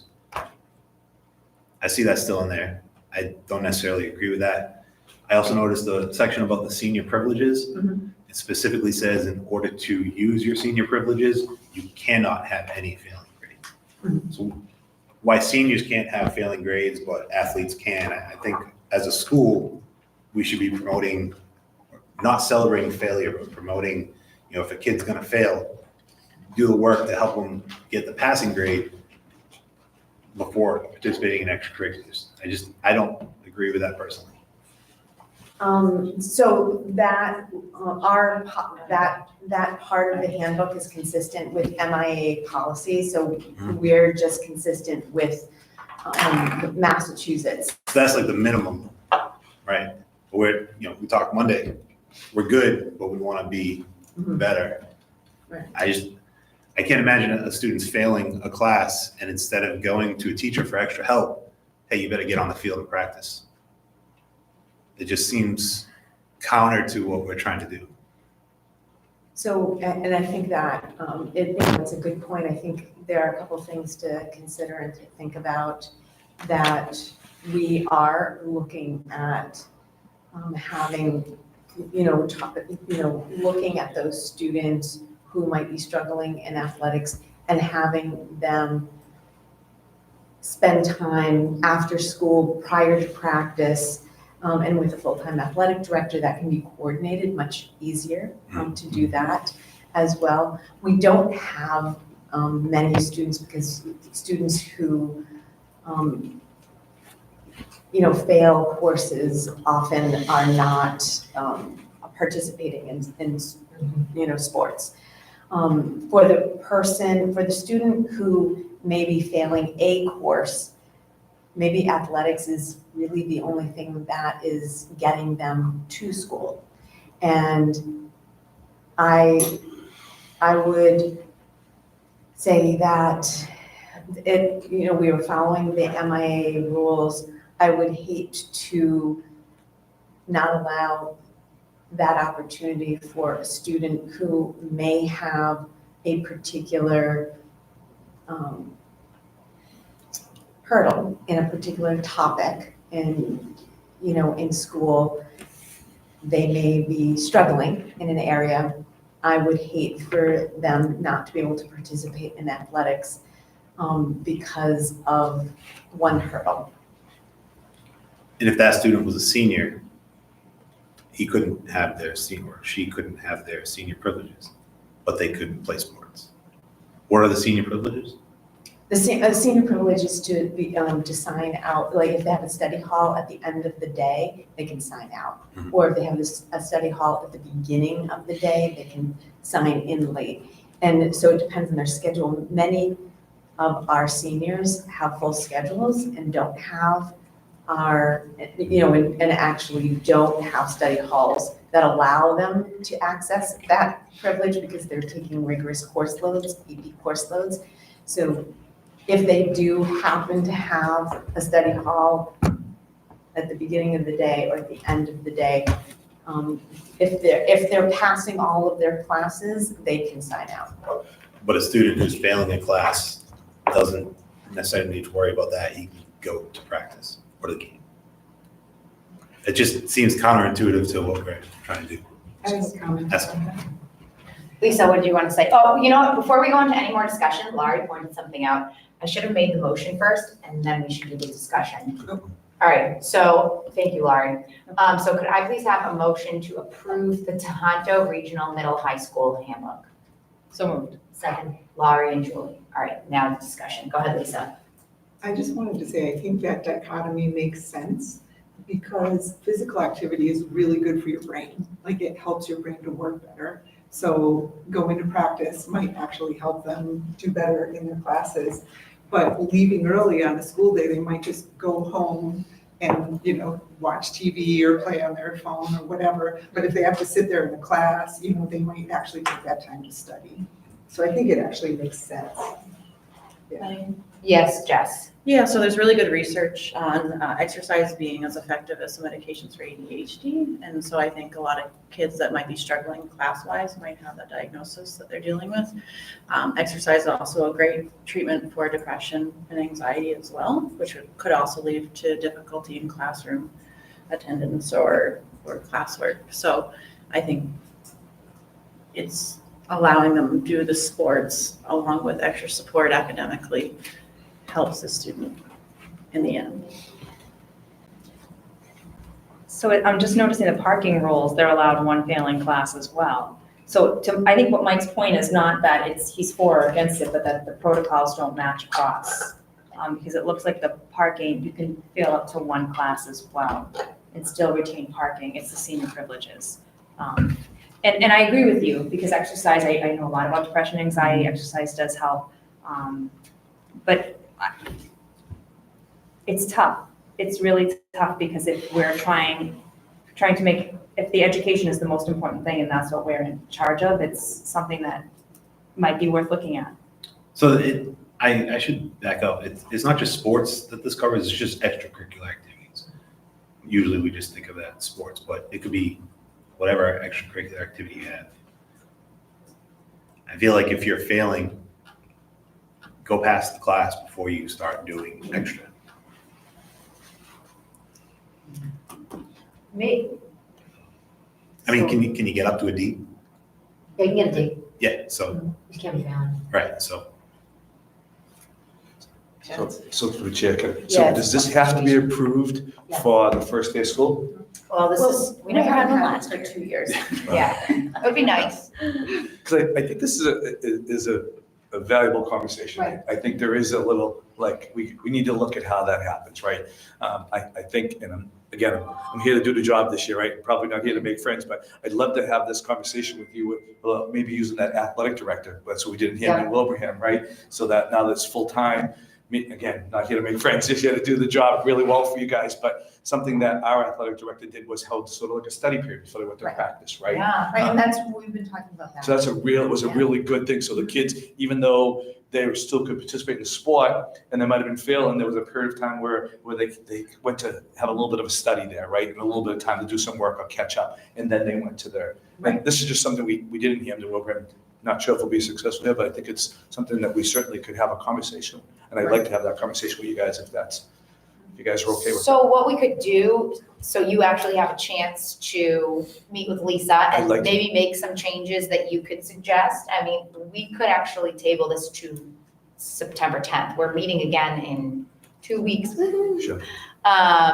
So if you We might want come back to and do say that. it's good the way it is, right? But can we at least maybe. But at least that way you have some oversight into this, because this was a conversation we had with Carol last year. And, you know, I don't know if the conversations were had or what happened, Yeah. but yeah, I do think that it makes sense. I see both sides of it, because I see you're failing, you might have some mental health issues. It might not just be that you actually can't do the work. You're having trouble, maybe you don't have support at home, I don't know, maybe this is your outlet, so I get that. And But maybe I also there's get. a middle ground maybe, There's a right? middle So they can ground, yeah, I help out also and get, get yeah, a that little you have extra to, support from. yeah, teach kids to be held accountable, because the real world is gonna chew you up and spit you out if we don't teach that in high school. So I see it, but I think, yes, give us your If you're- input, that's what We're you're, so okay you to wanna do have that? that conversation. Oh, absolutely. I mean, we are already having that conversation. Good. We are having that conversation with, some of the coaches already. Great. So, I mean, it's not as though that's, having that time, supported time after school before Yeah. the athletes go out. So we're already in conversation with that. Yeah. And I apologize, I'm trying to catch up, so I'm Oh, no, sorry, no, there's a no, lot I just don't know, no. so I'm just asking questions to get information. Absolutely. I'm very open to that conversation, Good. and we have really wonderful coaches who are It's awesome. who really talk, are really looking at the student athlete, and I've gone to them before to talk about, students' grades and ask them, and so it is a very collaborative Great. situation, so I absolutely can talk more on that. Maybe it's something you add in the handbook, you must have a study session, if you are failing in class and you wanna do sports, you must attend a study session once a week or whatever with, or you must have after-school help. So yeah, I'll let you guys figure that detail. Is everyone on the committee okay with? Yeah, I think getting the MIA, footnotes of the research that went into Sure. that particular rule, because clearly that was based on something. Sure. So I think that would also be I important. think too, it's based on, you're looking at the whole state, That's right. right? So, sure. Yeah, of here- course. Sure, our athletes are not failing. And I just think it's a further conversation, and I apologize, I just think I'd like to be part of that conversation with you guys. Yeah. What do you think? Wait, you guys wanna? Yeah, I think it's hard, opening year after year without handbooks. I know, because people are gonna want it. But if we vote on it September 10th, they can send it out before what's the open house, is the 12th? I mean, there's just so much for When's your open house? to do in the next month. So, I'm sorry, because there's also, so we also we have a little file going for other things, because we've had this handbook, kind of hanging for 2 years. So we have a file going that we want to also look at adjusting some other things. We have some absence, some, things around attendance, other policies that we want to address as well. So if we're going to hold off to do this, then I'm thinking, okay, so then we have a whole file that we can then, but we've spent so much time editing it and doing it. So I've been just like, okay, everybody, let's refile, let's put all the things that we're going to edit in this file. Lisa, how long would it take you to add those things to this? Do you need months, 3 months, 6 months, 5 months? So Renee, yeah. It's Carol was going to ask that a subcommittee take a look at two of the attendance policies that just the language doesn't match.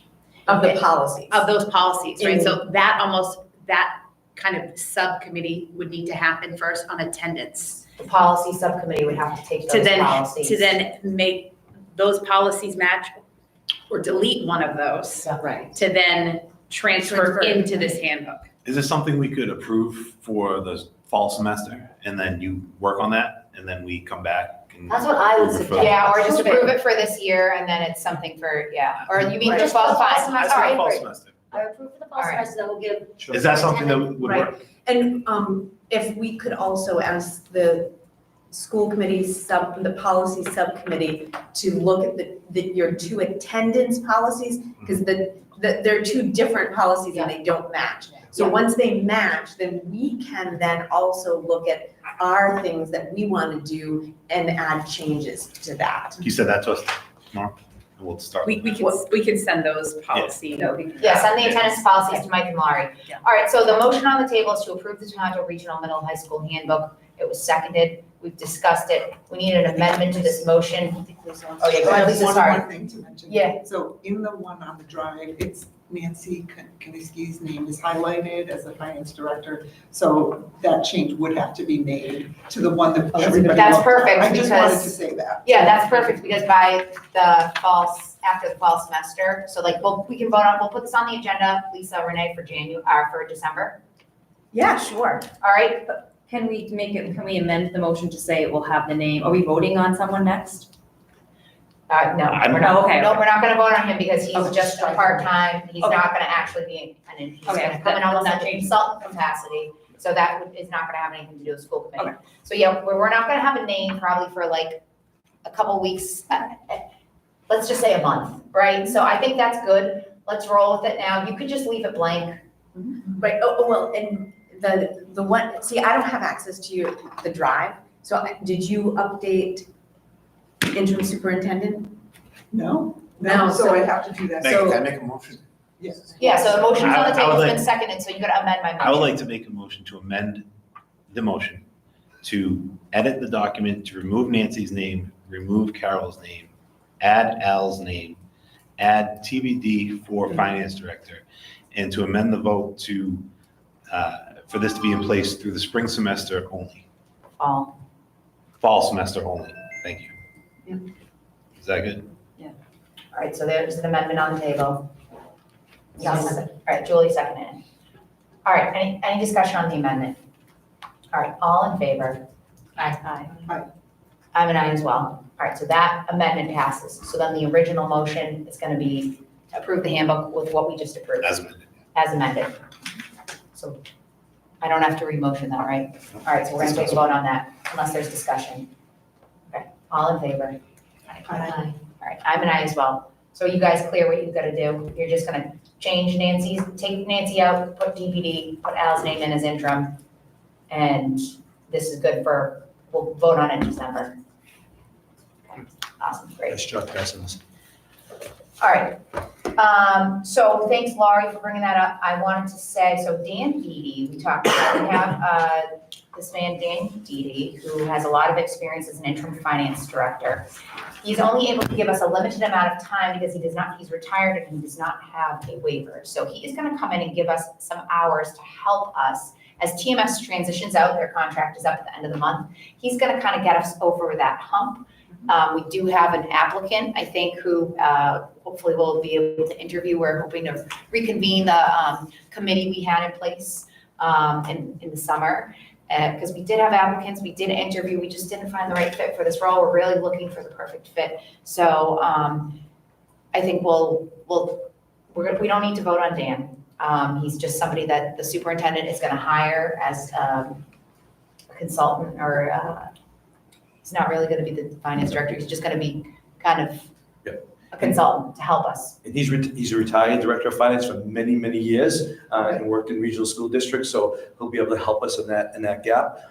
time as well. And like Megan said, that we're hoping to do interviews next week. I'm already talking with John. So there is a sitting director of finance that's applied right now that comes with a wealth of experience as well too. So we'd like to get him on board. But again, he's going to have to give some time to his job he's at now. So my goal is what Megan and I talking is that this Dan Didi will be able to give us that gap until the new person's on board. Yeah, we can pay him hourly and Al can figure that out and get him on, whatever. But that'll be something that Al takes care of, a hire that the school committee doesn't need to approve that. All right, so last but not least, we have this wellness policy. All right, so can I please have a motion to approve the Berlin-Boylston school wellness policy? So moved. Laurie, Second. Lisa. All right, discussion on this wellness policy. Megan, do you mind if Beth repeats her public comment? Because I think I agreed with her, but I forget. Yeah, the Beth, details. do you have it written down? Well, like committee notes. Just give us, The gist of it is. yes, thanks, Beth. At Tohoto, they have the a la carte snack bar. Some of the kids use it to like supplement their lunch. A lot of the kids actually use it to pre-purchase their after-school snack for sports. If you put these parameters on, these pretty tight parameters that I had trouble trying to figure out what fit in and what didn't, and the calories were like 200. There's a lot of healthy things that these kids could and should be eating before they play a sport after school that would make more sense. And instead, they're gonna buy 3 bags of some 100-calorie whatever that fits the parameters. Yeah. I just think we should rethink whether, and before I even heard about this, I was hoping in the future we could start selling some kind of like an after-school snack box or something for these athletes. I volunteered in the cafeteria 2 years ago when they were short on staff to run the cash register one. And I cannot believe how many of these kids bought double meals. These boys, these 18-year-old men, this is not enough food for them. Right. And so they're supplementing by going to the snack bar, buying something to eat after school, still probably not great. In theory, they can bring something from home. It's the same group of kids that you watch walk in without coats. Like, they're not gonna do it. So it'd be nice to offer them something, and these calorie restrictions are gonna really limit their options. And you can only buy if you have money in your account. And your parent puts money in your account, your parent can see what you're buying. So if you don't want your kid participating, you don't put money in their account. So, that's I think those are really great points. And the problem is that it's federal regulations. So we don't really have a choice for that at all, unfortunately. And the government tried to make it better, by having these requirements that will help reduce obesity and childhood diseases. But of course, there's always going to be, some kind of negative side Then you look at effects. the school lunch, and there's always a way to work it to get, and then you have mozzarella sticks and marinara sauce at lunch. Right. But these kids can't buy a Clif Bar to take after school. I agree.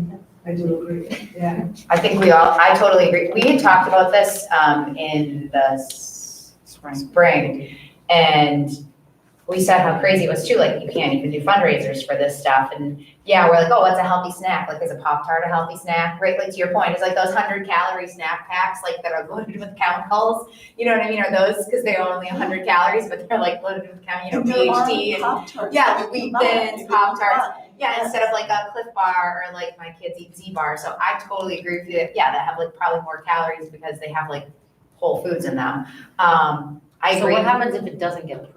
I think we were supposed to approve this, Sally, jump in here. Weren't we supposed to approve this like that last summer or last spring? So we brought it in for a first read in the spring, and there was a couple of questions good questions people wanted some clarification on.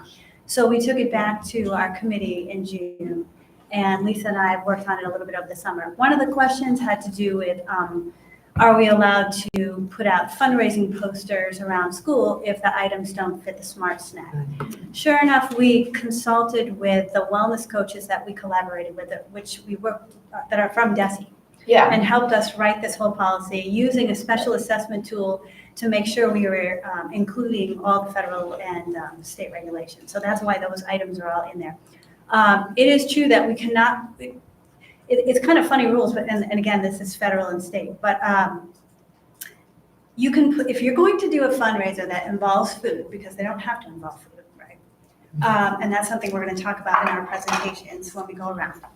Then if you're going to advertise something that does not contain smart snack items, you can't do that until 30 minutes after the school day is ended. You can put up signs then, they would have to be removed before the next day.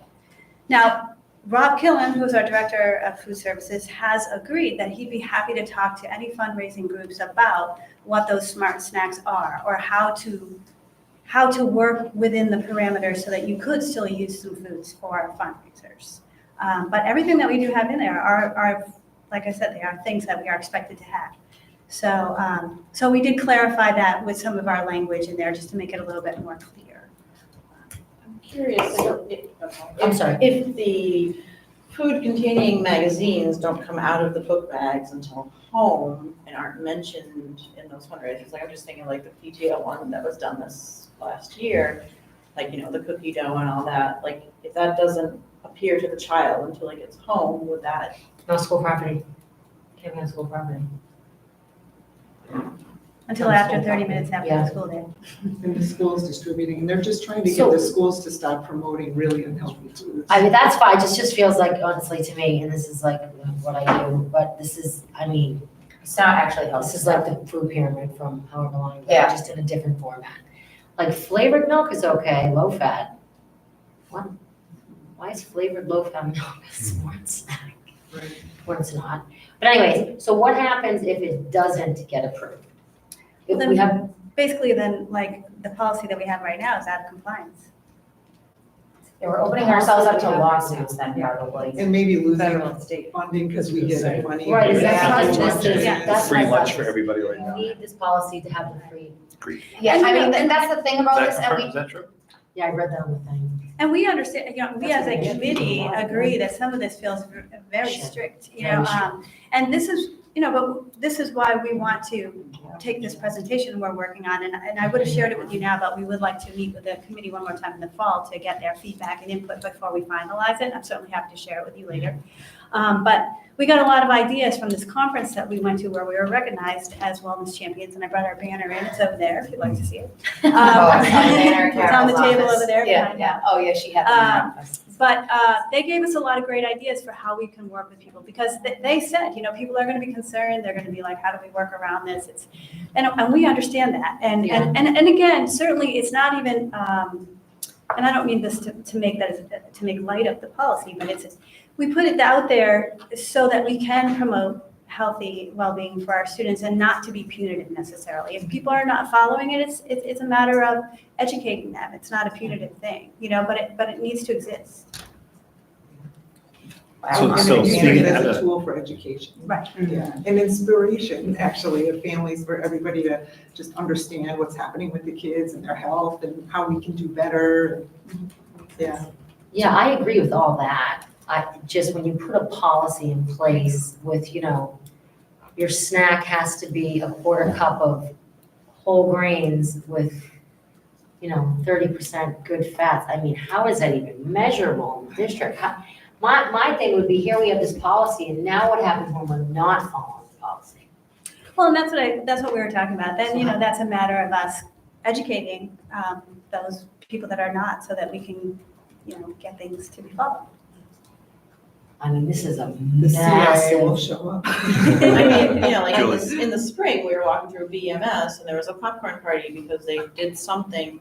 And I was like, they could read while eating popcorn, and, you know, like, human beings are social creatures and it usually gathers around food, so Right. I understand that. It's Seems very You can have draconian. popcorn, you can have popcorn, but you can only have 2 cups, I'm just on the. No, it's not about the popcorn, it's about using the food as a reward. reward. Oh, you aren't, and you're not able to bring in outside food. It's not during about, the it's day. not about Birthday bringing in, parties but, and all that stuff. You're not allowed so the to- BMS thing that Jess is talking about was a readathon, I think, and the group that read the most got a little popcorn party. So you wouldn't be able to do that anymore. What about your ice cream social you had? Yeah, but that- That's school run by the, And it was outside of the building? not as inside, we were worried about the rain. Then like some things in there too, morning bus routes will be scheduled to allow students to arrive at school in time to eat breakfast. I mean, What's NRT say about that? I just think there's so Well, they many. have that anyway, they can get breakfast no matter what when they get.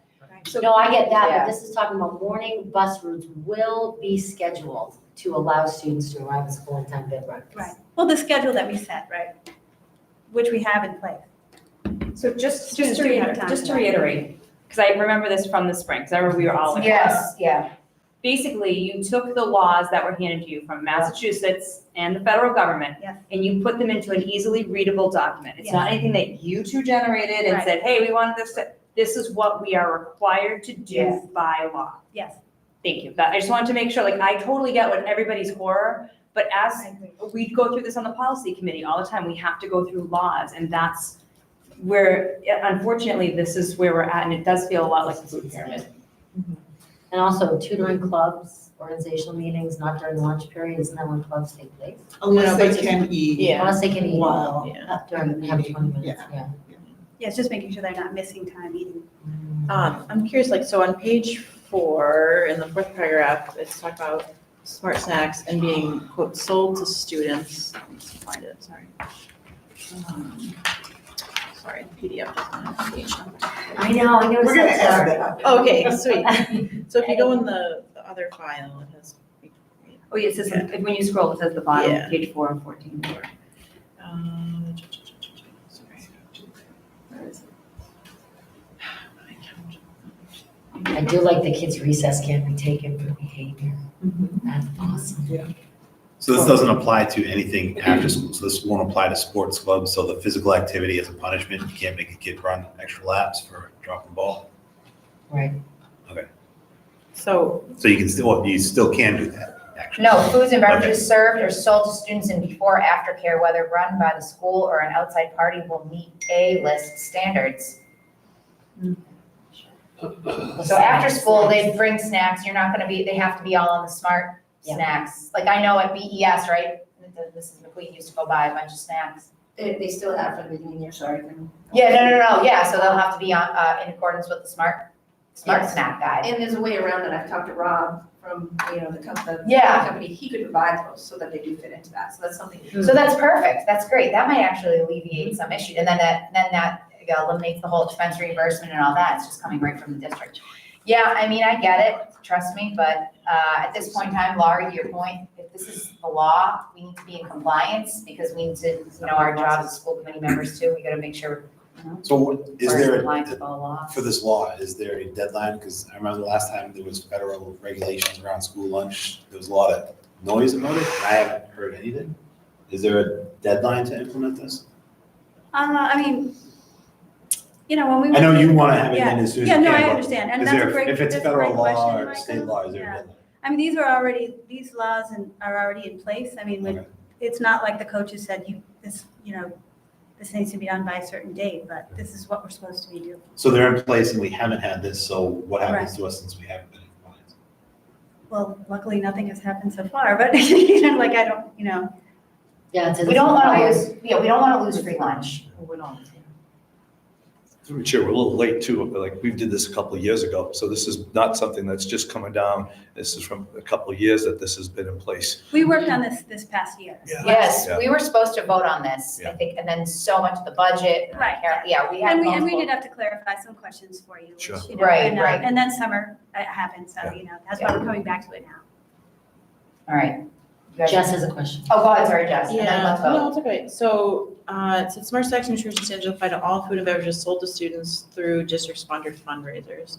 I was curious, does that apply to a concert in the evening? If it's after 30 minutes after the school day is ended, it doesn't apply. That's Free right. for all. Pop-Tarts everywhere. So, if there's a sports game here at night, the snack, I know, it sounds ridiculous, but that's the rule.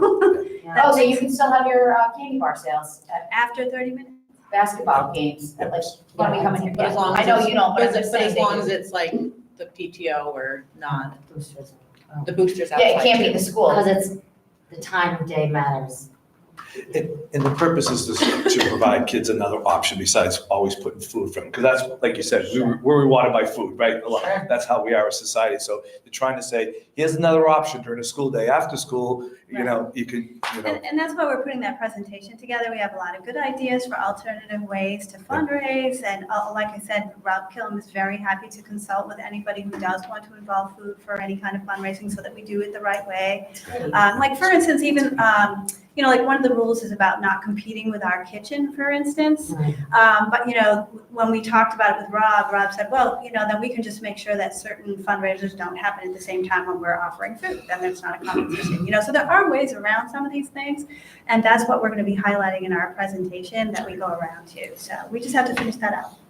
To Lori's point, if this is based on regulation law, that's the minimum standard. Any policy that we do that's based on that is the minimum.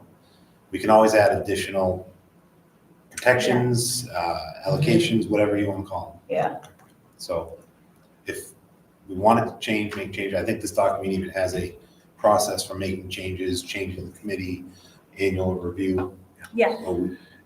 That's always an option. There's a link in this document to the Commonwealth of Massachusetts from the Executive Office of Health and Human Services, and it basically talks about the competitive food and beverages in public schools.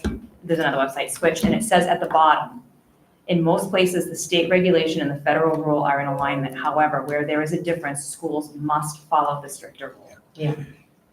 So. And it's sort of like being your taxes, right? So you submit your taxes and hope no, you don't get audited, right? But that's the same thing with this. You put this policy in place. If you don't put it in place and someone comes and checks on it, you don't know who that is or when it's going to be. But it's better to have it on record and vote that the school committee has said, we approve this. All right, are we ready? I know. I just want to say it's not all bad. Like I don't think it's all that bad. Pretty negatively, but really the whole idea is to not create like food issues for kids, you know, not get them addicted to the sweet food, like at least not contribute to that happening. I think it's exactly doing that when you're talking about 200 calories to a kid. I think it's exactly doing just that. It's gonna do the opposite. Absolutely. When of you're what we saying intend. your snack can only have 200 calories. Yeah. Now we're talking only about calories to kids rather than, you know what, an avocado has 360 calories. Believe me, that's where I would go if I. So that's what I'm you know saying, I mean? like this is, But I don't know who wrote this. I imagine they're qualified nutritionists. Well, it Source came from the lobbyists, I don't know. regulations, like it came directly from there, so. Yeah, but I would say with good intention, sure, we're trying to bring good foods and all of that, but, you know, a nutritionist told me one time with kids, you're sending a message of let's eat healthy, let's make a healthy choice. And while we think that we're sending a really positive message to a kid, they might view that as, do you think I need that because I'm too big? Or do you think I need that because we don't know? So nutritionists now are saying, like, with kids, you're No good. Right, so we're not telling kids, you know, we're just deciding what's gonna be offered, you know what I mean? And so. yeah, but then there's the education piece. So what do you do if now the policy's not followed? Then we educate, and I would just, it's a very slippery slope. That's all I'm saying. Well, With kids and food, and Yeah. that they're not our kids, even though they are our kids all in the district. But you know, you can have those private conversations in your own homes.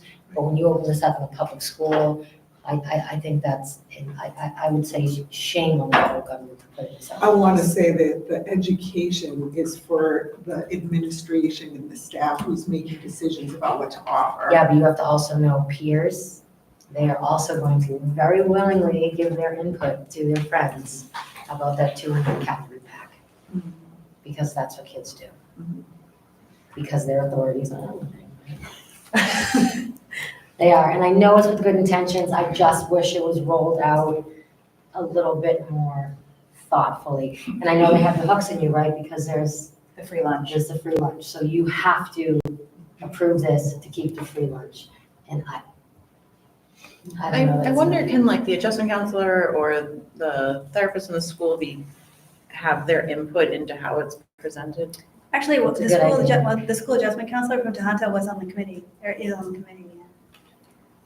And certainly, you know, I understand your concerns, Yeah. and I certainly can bring that back to the committee, and we can have conversations and keep our eyes out for things that change as the year goes by. I mean, that's why we're supposed to review it from time to time, because if research is coming out, maybe hopefully will be something that changes, you know, it's not that I disagree with you, it's just, I'm just being very black and white about it as regulation, you know, and I understand the frustration, I really do. Yeah.